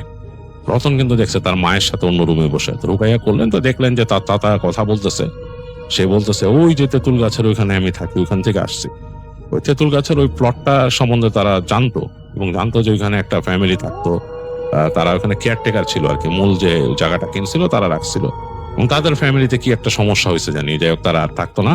অফ এন্ড অন ওই লোকটা মাঝে মাঝে আসতো, তো ওইখানে নাকি সমস্যা, ওখান থেকেই নাকি আসছে রতনের চাচাকে এসে ধরছে। যাই হোক, তো উনি বেশ অনেকক্ষণ ধরে রুকাইয়া করে এক সময় তার চাচাকে ছেড়ে গেল। তো ছেড়ে যাওয়ার পর তিনি দোয়া দরুদ পড়লেন, পড়া পানি আনতে বললেন বাসায় যদি জমজমের পানি থাকে দাও, তো জমজমের পানি ছিল। একসময় আমাদের সবার বাসায় কিন্তু জমজমের পানি থাকতো, এখনো আছে, আমার বাসায় এখন আলহামদুলিল্লাহ আছে, অনেকেই রাখেন। যাই হোক, সেই জমজমের পানি তাকে ছিটাই দিল, খাওয়াইলো, এবং তারপর দেখা গেল যে তার চাচা চোখ মিলছে, তার কিচ্ছু মনে নাই, সারা শরীরে ব্যথা। সে শুধু রতনের বাবাকে দেখে বলছে, দাদা আমার শরীরে ব্যথা। তো সে বলে, কোনো চিন্তা করিস না, চুপ থাক, শুয়ে থাক। তো সারা রাত নাকি ওই যে উনি যে কামেল ভদ্রলোক তিনিও ছিলেন, ওনাদের বাসায় ছিলেন, আর যান নাই, তিনি বাসায় যান নাই, তিনি থাকছেন, পাহারা দিচ্ছেন সারা। তার কাছে রতন অনেক কৃতজ্ঞ। যাই হোক, ওনার ছিলেন। পরদিন সকালে যখন ঘুম থেকে উঠে রতনের চাচা, তখন তিনি অনেক অসুস্থ, মানে সারা শরীর উপর অনেক কিছু গেছে। তো তিনি তখন রতনের বাবা বললো, কি হয়েছিল তোর? সে বলতেছে, আমার কি হয়েছিল? তো রতনের বাবা বললো, তোর অনেক কিছু হয়েছিল, তোরে তো জিনে ধরছিল রাস্তায়। কেমনে কি, তোর কি কিছু মনে আছে? তো তখন তিনি বলতেছেন যে আমার যা মনে আছে, আমি গেলাম এখান থেকে বের হয়ে ওই যে মূল রাস্তায় উঠছি, তখন বাতাস ছাড়ছে, খুব বাতাস, বাতাসে একদম মানে শেষ হয়ে যেতেছি, এত বাতাস। আমি কি করব চিন্তা করলাম, তো ওখানে যে একটা দোকানের ওখানে দাঁড়াইলাম, দোকানদার ঝাঁপ বন্ধ করে দিতেছে এর মাঝে। এরপরে যখন নাকি মানে বাতাসটা ছুটে গেল, আমি ভাবলাম যে বৃষ্টি মনে হবে না, আমি হাঁটা ধরলাম। হাঁটতে হাঁটতে রাস্তার এখানে আসছি, এই সময় ঝুম বৃষ্টি, হায় রে বৃষ্টি। বৃষ্টিতে ভিজতে ভিজতে যে বাজারে হাজির হইলাম। বাজার তো তখন আসলে সবাই গুটায় পারে নাই, বন্ধ করে দিবে বৃষ্টির জন্য। তো খুঁজতে খুঁজতে যে চিন্তা করলাম, বাজারে যেহেতু আসছি কেনাকাটা তো করবোই। তো খুঁজতে খুঁজতে এক দোকানে যেহেতু এর মধ্যে কারেন্ট চলে গেছে, দেখলাম যে এক দোকানে মাছ আছে, ইলিশ মাছ। তো সেই লোকটা আমি কথাবার্তা বলে তার সাথে আমাদামি করে বড় একটা ইলিশ নিলাম। তো সেই ইলিশটা নিয়ে আমি বাঁধলাম, এদের খুব পছন্দ হয়েছে। আর দেখলাম একটা সবজির দোকানে টুকিটাকি আছে, বেগুন টেগুন এগুলো আছে, এগুলো কিনলাম, কিনে টেনে ব্যাগে করে আসতেছি। আসার সময় দেখি পানি বেশ জমে গেছে, এই পানির মধ্যে দিয়ে হেঁটে হেঁটে আসতেছে, হাঁটু পানি। তো ওইখানে ওই যে বাসার ওইখানে আসার সময় মাঠের কাছে ওইখান থেকে মনে হলো যে একটা কুকুর আমার পিছে পিছে আসতেছিল, এবং কু কু করতেছে, কালো রঙের একটা কুকুর, কু কু করে ডাকে আবার সামনে দিয়ে আসে। তা আমি কয়েকবার হপ হপ করে সরানোর চেষ্টা করছি ব্যাগ দিয়ে। তা আমি তো আর কুকুর টুকুর নিয়ে চিন্তা করি না, গ্রামের ছেলে আমি। কিন্তু ওই কুকুরটা জানি কেমন, মানে কোনো নাই, কার কুকুর। আমি আপনাদের এলাকায় তো এসে থাকছে অনেকদিন, কাউরে দেখি না এরকম কুকুর আশেপাশে আছে। তো কুকুরটা কুই কুই করতে করতে করতে করতে আসলো অনেক দূর পর্যন্ত, তারপর আর কুকুরটাকে দেখি না। তো বুঝলাম যে কুকুর হয়তো চলে গেছে এদিক ওদিক। আর এদিকে তো কিছু নাই, ওই মাঠের ওই পাশে একটা কবরস্থান আছে, তো আমি জানি হয়তো কবরস্থান ওদিক থেকে আসছে, এটাও চিন্তা করতেছি। একটু অস্বস্তি লাগতেছিল, মাছটা নিয়ে আসতেছে এরকম, আবার সুটলিটা এমন পাতলা দিছে, সুটলি গেছে ছিঁড়ে, ব্যাগেও আটতেছে না। মাছটার আমি মানে ধরে নিছি, লেজ সহ এরকম ধরে তারপর আসতেছি সামনে। সামনে দেখতেছি পানি, আমার কিন্তু একদম এই বন্ধ ভিজা। ওই তেঁতুল গাছের ওই ঘরের ওখান থেকে আসছি, হঠাৎ করে কেন জানি মনে হলো পানির মধ্যে ছপ করে একটা শব্দ হলো। কি ছপ? মনে হলো কিছু একটা পড়ছে লাফায় পানির মধ্যে। আমি তাকাইলাম, তাকায় দেখতেছি ওই প্লটের পাশে একটা পুকুর আছে, ওই পুকুর কিন্তু পানির সাথে মিশে গেছে এখানে, মানে রাস্তার পাশে। না, ওইটা কিন্তু আন্দাজ না থাকলে মানুষ জানবে না এখানে যে কিছু ডালপালা আছে, গাছপালা লাগাইছে। ওই নল খাগড়া দেখে আমি বুঝতেছি এর পাশে কিন্তু পুকুর। আচ্ছা, আমি ভাবলাম কোনো মাছ এসে আবার ঘাই দিয়ে উঠছে নাকি, এই চিন্তা করে আমি আবার হেঁটে যাচ্ছি, আর কিছু চিন্তা করতেছি না। রাস্তা যেহেতু পানিতে ডুবা, একটু কেয়ারফুলি চলার চেষ্টা করতেছি। একটু পর মনে হলো আমার পিছনে পানিতে ছপ ছপ ছপ ছপ করে শব্দ হচ্ছে। আমি তাকাইলাম, কেউ নাই, পুরো জায়গাটা এরকম ফাঁকা। হঠাৎ করে মনে হলো যে আমার আশপাশে যে একটা বাতাস, এই বাতাসটা বেশ গরম বাতাস, নর্মাল টেম্পারেচার না, মানে বাতাসের টেম্পারেচার যে বৃষ্টির জন্য ঠান্ডা হয়ে গেছে সেটা না, এটা মনে হচ্ছে একটা গরম বাতাস, কেমন জানি। ওই গাড়ি টাড়ির আশেপাশে দাঁড়ায় থাকলে এরকম যেরকম হয় ঠান্ডার সময়, সেরকম একটা বাতাস। এরকম গরম বাতাস কোত্থেকে? আমার কাছে কেন জানি মনে হলো লাফ দিয়ে আমার পিছনে গাছটার মধ্যে কেউ উঠলো ওদিক থেকে, পানি তো ছুট করে শব্দ এসে গাছে হয়েছে।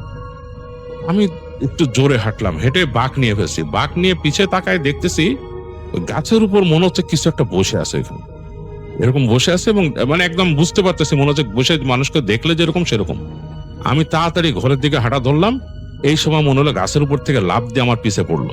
তা আমিও দৌড় দিলাম, ভয় আসলে দৌড় দিছি ভাই। দৌড় দিয়ে যখন আসতেছি তখন হঠাৎ করে শব্দ পাচ্ছি পিছনে পানির মধ্যে ছপ ছপ, মানে কেউ পা ফেলে যদি লাফায় লাফায় আসে এবং এক একটা পা ফেলতেছে, মানে বেশ বেশ দূরত্ব কভার হয়ে যাচ্ছে আমার থেকে। তা আমি কিন্তু আমাদের গেটে ঢুকে গেছি, এই সময় মনে হলো গরম বাতাসটা একদম আমার গায়ের মধ্যে লাগলো, আর আমি দৌড়া এসে বাসার গেট পিটানো শুরু করলাম। গেট যে পিটাইতেছি, আমার শুধু মনে হচ্ছে আমি গেট পিটাইতেছি, এরপরে আমার আর কিছু মনে নাই, কিচ্ছু মনে নাই। আর এরপর যে আমার মানে মানে সেন্স আসলো সেটা হচ্ছে এই যে এইখানে শুয়ে আপনাদেরকে দেখতেছি। তো যাই হোক, এই পুরো ঘটনাটা শোনার পরে তো খুবই মানে হলো, মানে রতনের বাবা তো বুঝতে পারছে কি করছে, ওই যে আলেম ছিলেন তিনিও বুঝছেন, এবং তারপর তাকে দিনের বেলা আরো দোয়া দুরুদ পড়ে আলেম যিনি ছিলেন তিনি বললেন যে আমি বাসায় যাই, সারা রাত তো জাগ না, এখন ঘুম লাগতেছে, আর ওকে মানে চেষ্টা করবেন যে বাইরে টাইরে যেতে দিতে না। ওইটা তো গেছে, যেটা তাকে আসর করছিল গেছে, আর ওই দিক দিয়ে জানি চলাফেরা করেন, ওরেও যদি নিয়ে যান পরে আপনারা সাথে থাকেন। ওরে এখানকার ওই খারাপ বিশ্বাস ধরছিল আর কি, এই এলাকায় তো অনেক আছে আপনারা জানেন, এটা একটা ডোবা ছিল আগে, এখান থেকে তারপর মাটি ভরে করছে এই জায়গা। যাই হোক, এই বলে ওই আলেম তিনি বিদায় নেন। আর রতনদের বাসায় রতন খুব ভয় পেয়েছিল, সে চাচার ধারে কাছেও যায় নাই, বেশ কয়েকদিন বেশ ভয় ছিল সে। আস্তে আস্তে চাচা আবার একটু শারীরিক ভাবে নর্মাল হয়, এবং তার চাচা দেখা গেছে যে এই ঘটনার পর একেবারে নিয়মিত নামাজ কালাম পড়া শুরু করে, সে মোটামুটি মানে ধার্মিক হওয়া শুরু করে, কারণ সে ভয় পাইছে অনেক, তার শরীরে অনেক ব্যথা ট্যাথা ছিল কয়দিন, তারপর ঠিক হয়। আর ওই গাছের নিচে আর যাইতো না, তার চাচা ওদিক দিয়ে চলাফেরাই করতো না, এই পাশ থেকে বের হয়ে উল্টা দিক দিয়ে বের হয়ে যেত, অন্য দিক দিয়ে চলে যেত, বেরিত। এরপর তো রতনের চাচা বাড়ি চলে যায় আবার। আর রতনটা এরকম অনেক শুনছে, ওইখানে আরো অনেক এরকম ঘটনা, মানুষজন, এলাকার মানুষজন বলছে অনেক মানুষ নাকি পজেস হচ্ছে। তো পরবর্তীতে ওই যে তাদের ওই প্লটটা ছিল একটা সময়, অনেকদিন পর ওই প্লটটা নাকি পরবর্তীতে যাদের ছিল সেই ভদ্রলোক নিজে এসে হুজুর এনে গাছও কাটেন, ওই জায়গাটাকে তিনি বন্ধ করেন।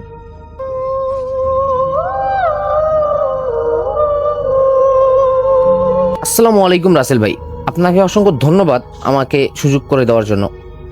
আজকে আমি যে ঘটনাটি বলবো সেটি আমার সাথে 2019 সালে ঘটে। আমি আজও সেই রাতের কথা ভুলতে পারিনি।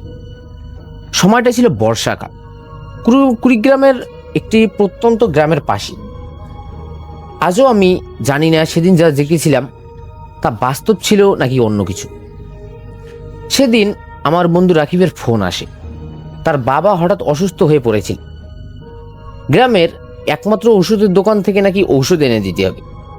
সেদিন আবার প্রচণ্ড বৃষ্টিও হচ্ছিল, কিন্তু আমার কাছে কোনো উপায় ছিল না। আমি মোটরসাইকেল নিয়ে বের হয়ে রওনা দিলাম। ফেরার পথে শর্টকাট হিসেবে পুরনো বাজারের রাস্তা ধরলাম। এলাকায় শোনা যেত বহু বছর আগে সেখানে এক ব্যক্তি নাকি রহস্যজনকভাবে মারা যায়। আমি আবার এসব গল্প বিশ্বাস করতাম না। রাস্তার মাঝখানে হঠাৎ দেখি সাদা কাপড় পরা এক বৃদ্ধ দাঁড়িয়ে আছে।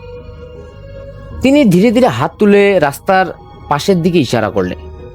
আমি ভাবলাম হয়তো সাহায্য চাইছেন, কিন্তু মোটরসাইকেলের হেডলাইট যখন তার গায়ে পড়ল তখন দেখলাম তার পা মাটিতে নেই, কয়েক ইঞ্চি উপরেই ভাসছে। ভয়ে আমি দ্রুত গতি বাড়িয়ে চলে এলাম। প্রায় 1 কিলোমিটার যাওয়ার পর আমার মনে হলো কেউ যেন আমার মোটরসাইকেলের পিছনে বসে আছে। আমার গাড়ি হঠাৎ ভারী হয়ে গেল। আমি লুকিং গ্লাসে তাকাতেই দেখি কেউ নেই, কিন্তু আমি স্পষ্ট অনুভব করতে পারছিলাম ঠান্ডা একটি নিঃশ্বাস আমার ঘাড়ের মধ্যে পড়ছে। ঠিক তখনই মোটরসাইকেল কেন জানি না নিচ থেকেই বন্ধ হয়ে গেল। তার পাশে শুধু ঝিঝি পোকার ডাক আর বৃষ্টির শব্দ। মোবাইল বের করতেই দেখি স্ক্রিনে সময় আটকে আছে 2:17। ফোন কোনোভাবেও আমার কাজ করছে না, আমি যতই চেষ্টা করছিলাম ফোন কাজ করছিল না। হঠাৎ কানের কাছে খুব নিচু স্বরে কেউ বলল, পেছনে তাকিও না। আমি স্থির হয়ে গেলাম। কয়েক সেকেন্ড পর আবার একই কথা, পিছনে তাকিও না। আমি প্রাণপণে সামনে তাকিয়ে রইলাম, কিন্তু মানুষের স্বভাব যেন কৌতূহলী। সাহস করে আমি ধীরে ধীরে পিছনে ফিরতেই দেখলাম কয়েক হাত দূরে সেই একই বৃদ্ধ দাঁড়িয়ে আছেন। এবার তার মুখ স্পষ্ট দেখা যাচ্ছে, চোখ দুটো সম্পূর্ণ কালো আর ঠোঁটে অস্বাভাবিক এক হাসি। পরের মুহূর্তেই আবার সবকিছু অন্ধকার। ভোরে গ্রামের কয়েকজন মানুষ আমাকে রাস্তার পাশে অসচেতন অবস্থায় খুঁজে পান। মোটরসাইকেলটি আমার থেকে প্রায় 50 মিটার দূরেই পড়েছিল, আর কিন্তু আশ্চর্যের বিষয় ছিল চাবি তখনও অন অবস্থায় ছিল। আমি সুস্থ হওয়ার পর গ্রামের এক বৃদ্ধ বললেন, বহু বছর আগে ওই বাজারের কাছে এক পথচারী ঝড়ের রাতে নাকি মারা গিয়েছিলেন। তারপর থেকেই মাঝরাতে অনেকের দাবি সাদা কাপড় পরা এক বৃদ্ধকে তারা নাকি দেখতে পান। তবে যারা তার ডাকে সাড়া দিয়েছে তাদের অনেকেই আর আগের মতো স্বাভাবিক জীবনে ফিরতে পারেনি।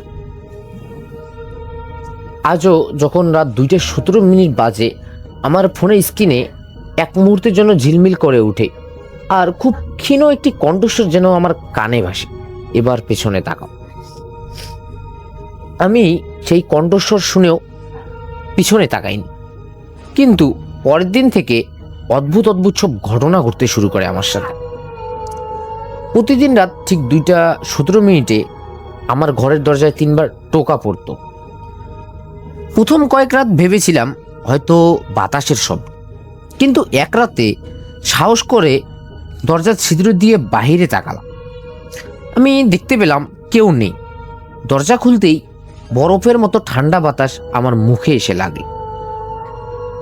উঠোনের ভেজা মাটিতে স্পষ্ট খালি পায়ের ছাপ দেখা যাচ্ছিল। ছাপগুলো দরজা থেকে শুরু হয়ে উঠানের মাঝখানে গিয়ে হঠাৎ শেষ হয়ে গেছে, যেন কেউ সেখান থেকে বাতাসে মিলিয়ে গেছে। পরের দিন গ্রামের সবচেয়ে বয়স্ক এক ব্যক্তির কাছে গেলাম। সব কথা শোনার পর তিনি কিছুক্ষণ চুপ করে থাকে বললেন, ও তোমাকে দেখেছে, এখনো চায় তুমি ওকে দেখো। আমি কাপা গলায় জিজ্ঞেস করলাম, কি করলে এটা শেষ হবে? বৃদ্ধ শুধু একটাই কথা বললেন, আজ রাত 2:17 যদি আবারও ডাক শুনতে পাও, কোনো অবস্থাতেই জানালার বাইরে তাকাবেন। সেদিন রাতে আমি ঘরের সব আলো জ্বালিয়ে বসে রইলাম। ঘড়ির কাঁটা যখন 2:17 ছুঁই ছুঁই, পুরো ঘর হঠাৎ অন্ধকার হয়ে গেল। তারপর জানালার বাইরে থেকে ভেসে এলো একটি পরিচিত কণ্ঠস্বর। আমি বাইরে দাঁড়িয়ে আছি। কণ্ঠটা ছিল আমার মৃত বাবার মতো। সঙ্গে সঙ্গেই আমার চোখে পানি চলে এলো। মনে হচ্ছিল একবার শুধু জানালাটা খুলে দেখি। ঠিক তখনই আমার বৃদ্ধের কথা মনে পড়ল। আমি চোখ বন্ধ করে বসে রইলাম, কিন্তু কয়েক সেকেন্ড পরেই আমি বুঝতে পারলাম সেই কণ্ঠস্বরটা আর জানালার বাইরে নেই।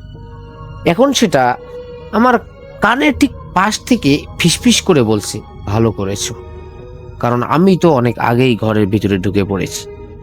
তারপর আমার কাঁধে বরফ শীতল একটি হাত ধীরে ধীরে স্পর্শ করল। আমার কাঁধে ঠান্ডা হাতটা পড়তেই মনে হলো শরীরের সমস্ত শক্তি যেন এক মুহূর্তেই আমার শেষ হয়ে গেছে। শ্বাস নিতে কষ্ট হচ্ছিল, কিন্তু সাহস করে চোখ খুললাম। ঘরে কেউ নেই, তবুও স্পষ্ট অনুভব করছিলাম আমার ঠিক পিছনে কেউ দাঁড়িয়ে আছে। হঠাৎ টেবিলের উপর রাখা আয়নাটি নিচ থেকেই কাঁপতে শুরু করল। আয়নায় তাকিয়ে দেখি আমি একা নই। আমার পেছনে সেই সাদা কাপড় পরা বৃদ্ধ দাঁড়িয়ে আছে, কিন্তু এবার তার মুখে কোনো হাসি নেই। তিনি ধীরে ধীরে হাত তুললে আয়নার ভেতরের একটি দরজার দিকে ইশারা করল। অদ্ভুত ব্যাপার হলো, আমার ঘরে তো এমন কোনো দরজাই নেই। ঠিক তখনই বৃদ্ধ প্রথমবারের মতো কথা বললেন, যাকে দেখেছ সে আমি নই। কথাটি শেষ হতেই আয়নার ভিতরে আরেকটি অবয়ব দেখা দিল। সেটি মানুষের মতোই, কিন্তু তার মুখে কোনো চোখ, নাক, ঠোঁট কোনো কিছুই নেই, শুধু অন্ধকারে ঢাকা একটি ফাঁকা মুখ। বৃদ্ধ আতঙ্কিত গলায় বললেন, ওকে তাকিও না, ও মানুষের ভয় খেয়ে বেঁচে থাকে।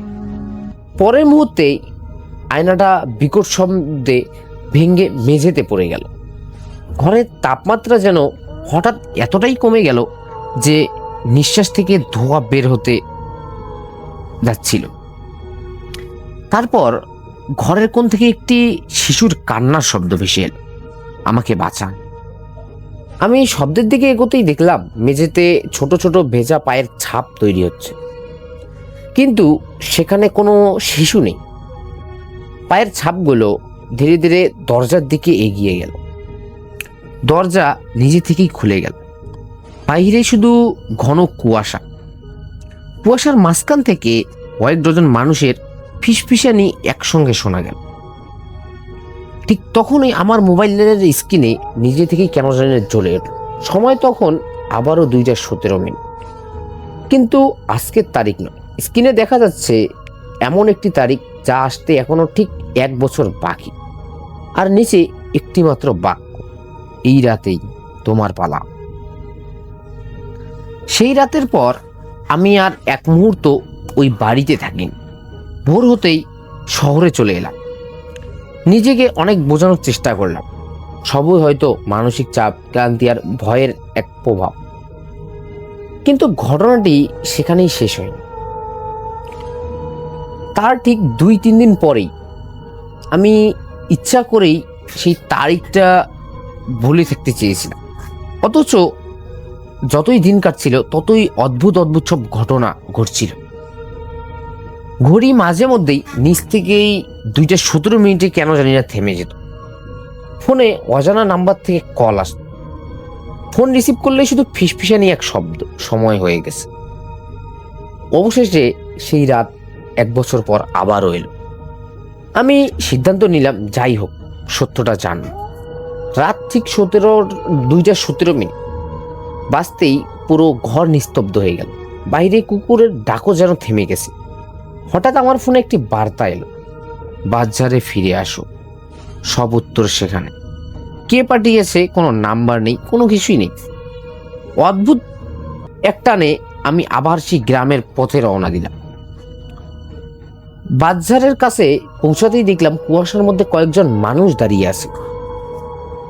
কাছে গিয়ে আমার বুকটা যেন হিম হয়ে গেল। ওরা সবাই আমি। একজনের চুল পাকা, একজনের মুখে রক্ত, একজনের গায়ে ছেঁড়া কাপড়, যেন আমার জীবনের ভিন্ন ভিন্ন পরিণতি। তাদের মধ্যে একজন এগিয়ে এসে বলল, আমরা সবাই একই ভুল করেছি। আমি কাপা গলায় জিজ্ঞেস করলাম, কি ভুল? সে ধীরে ধীরে বলল, সেদিন তুমি যাকে দেখেছিলে সে কোনো ভূত ছিল না। সে ছিল একজন সতর্ককারী, কিন্তু তুমি তার কথা শেষ পর্যন্ত শোনোনি। তখনই পেছন থেকে সেই পরিচিত কণ্ঠস্বর ভেসে এলো, এবার সে তোমাকে দেখবে। আমি ঘুরে দাঁড়াতেই কুয়াশার ভিতর থেকে বিশাল এক কালো ছায়া ধীরে ধীরে বেরিয়ে। তার কোনো মুখ নেই, কোনো চোখ নেই, তবে মনে হচ্ছিল সে আমার দিকেই তাকিয়ে আছে। সে 1 পা 2 পা 3 পা এভাবে ছায়াটি যত এগিয়ে আসছিল, চারপাশে সব শব্দ যেন পৃথিবী থেকে মুছে যাচ্ছিল। হঠাৎ দূরে আজানের ধ্বনি ভেসে এলো। এক মুহূর্তে কালো ছায়াটি থেমে গেল, কুয়াশায় মিলিয়ে যেতে শুরু করল। আর সাদা কাপড় পরা বৃদ্ধ শেষবারের মতো আমার দিকে তাকিয়ে বললেন, আজ তুমি বেঁচে গেলে, কিন্তু সবাই এমন সুযোগ পায় না। কথাটি শেষ হতেই তিনি ধীরে ধীরে কুয়াশার মধ্যে মিলিয়ে গেলেন। আজও আমি জানি না তিনি কে ছিলেন, তবে গ্রামের মানুষ এখনো বলে, বর্ষার রাতে যদি কখনো ওই বাজারের পাশ দিয়ে যাও আর দূরে সাদা কাপড় পরা কোনো বৃদ্ধর হাত নড়তে দেখো, ভয়ে দৌড়বে না, কারণ হয়তো তিনি তোমাকে ডাকছে না, তিনি তোমাকে সতর্ক করছে। ধন্যবাদ রাসেল ভাই, আজকের ঘটনাটি এ পর্যন্তই।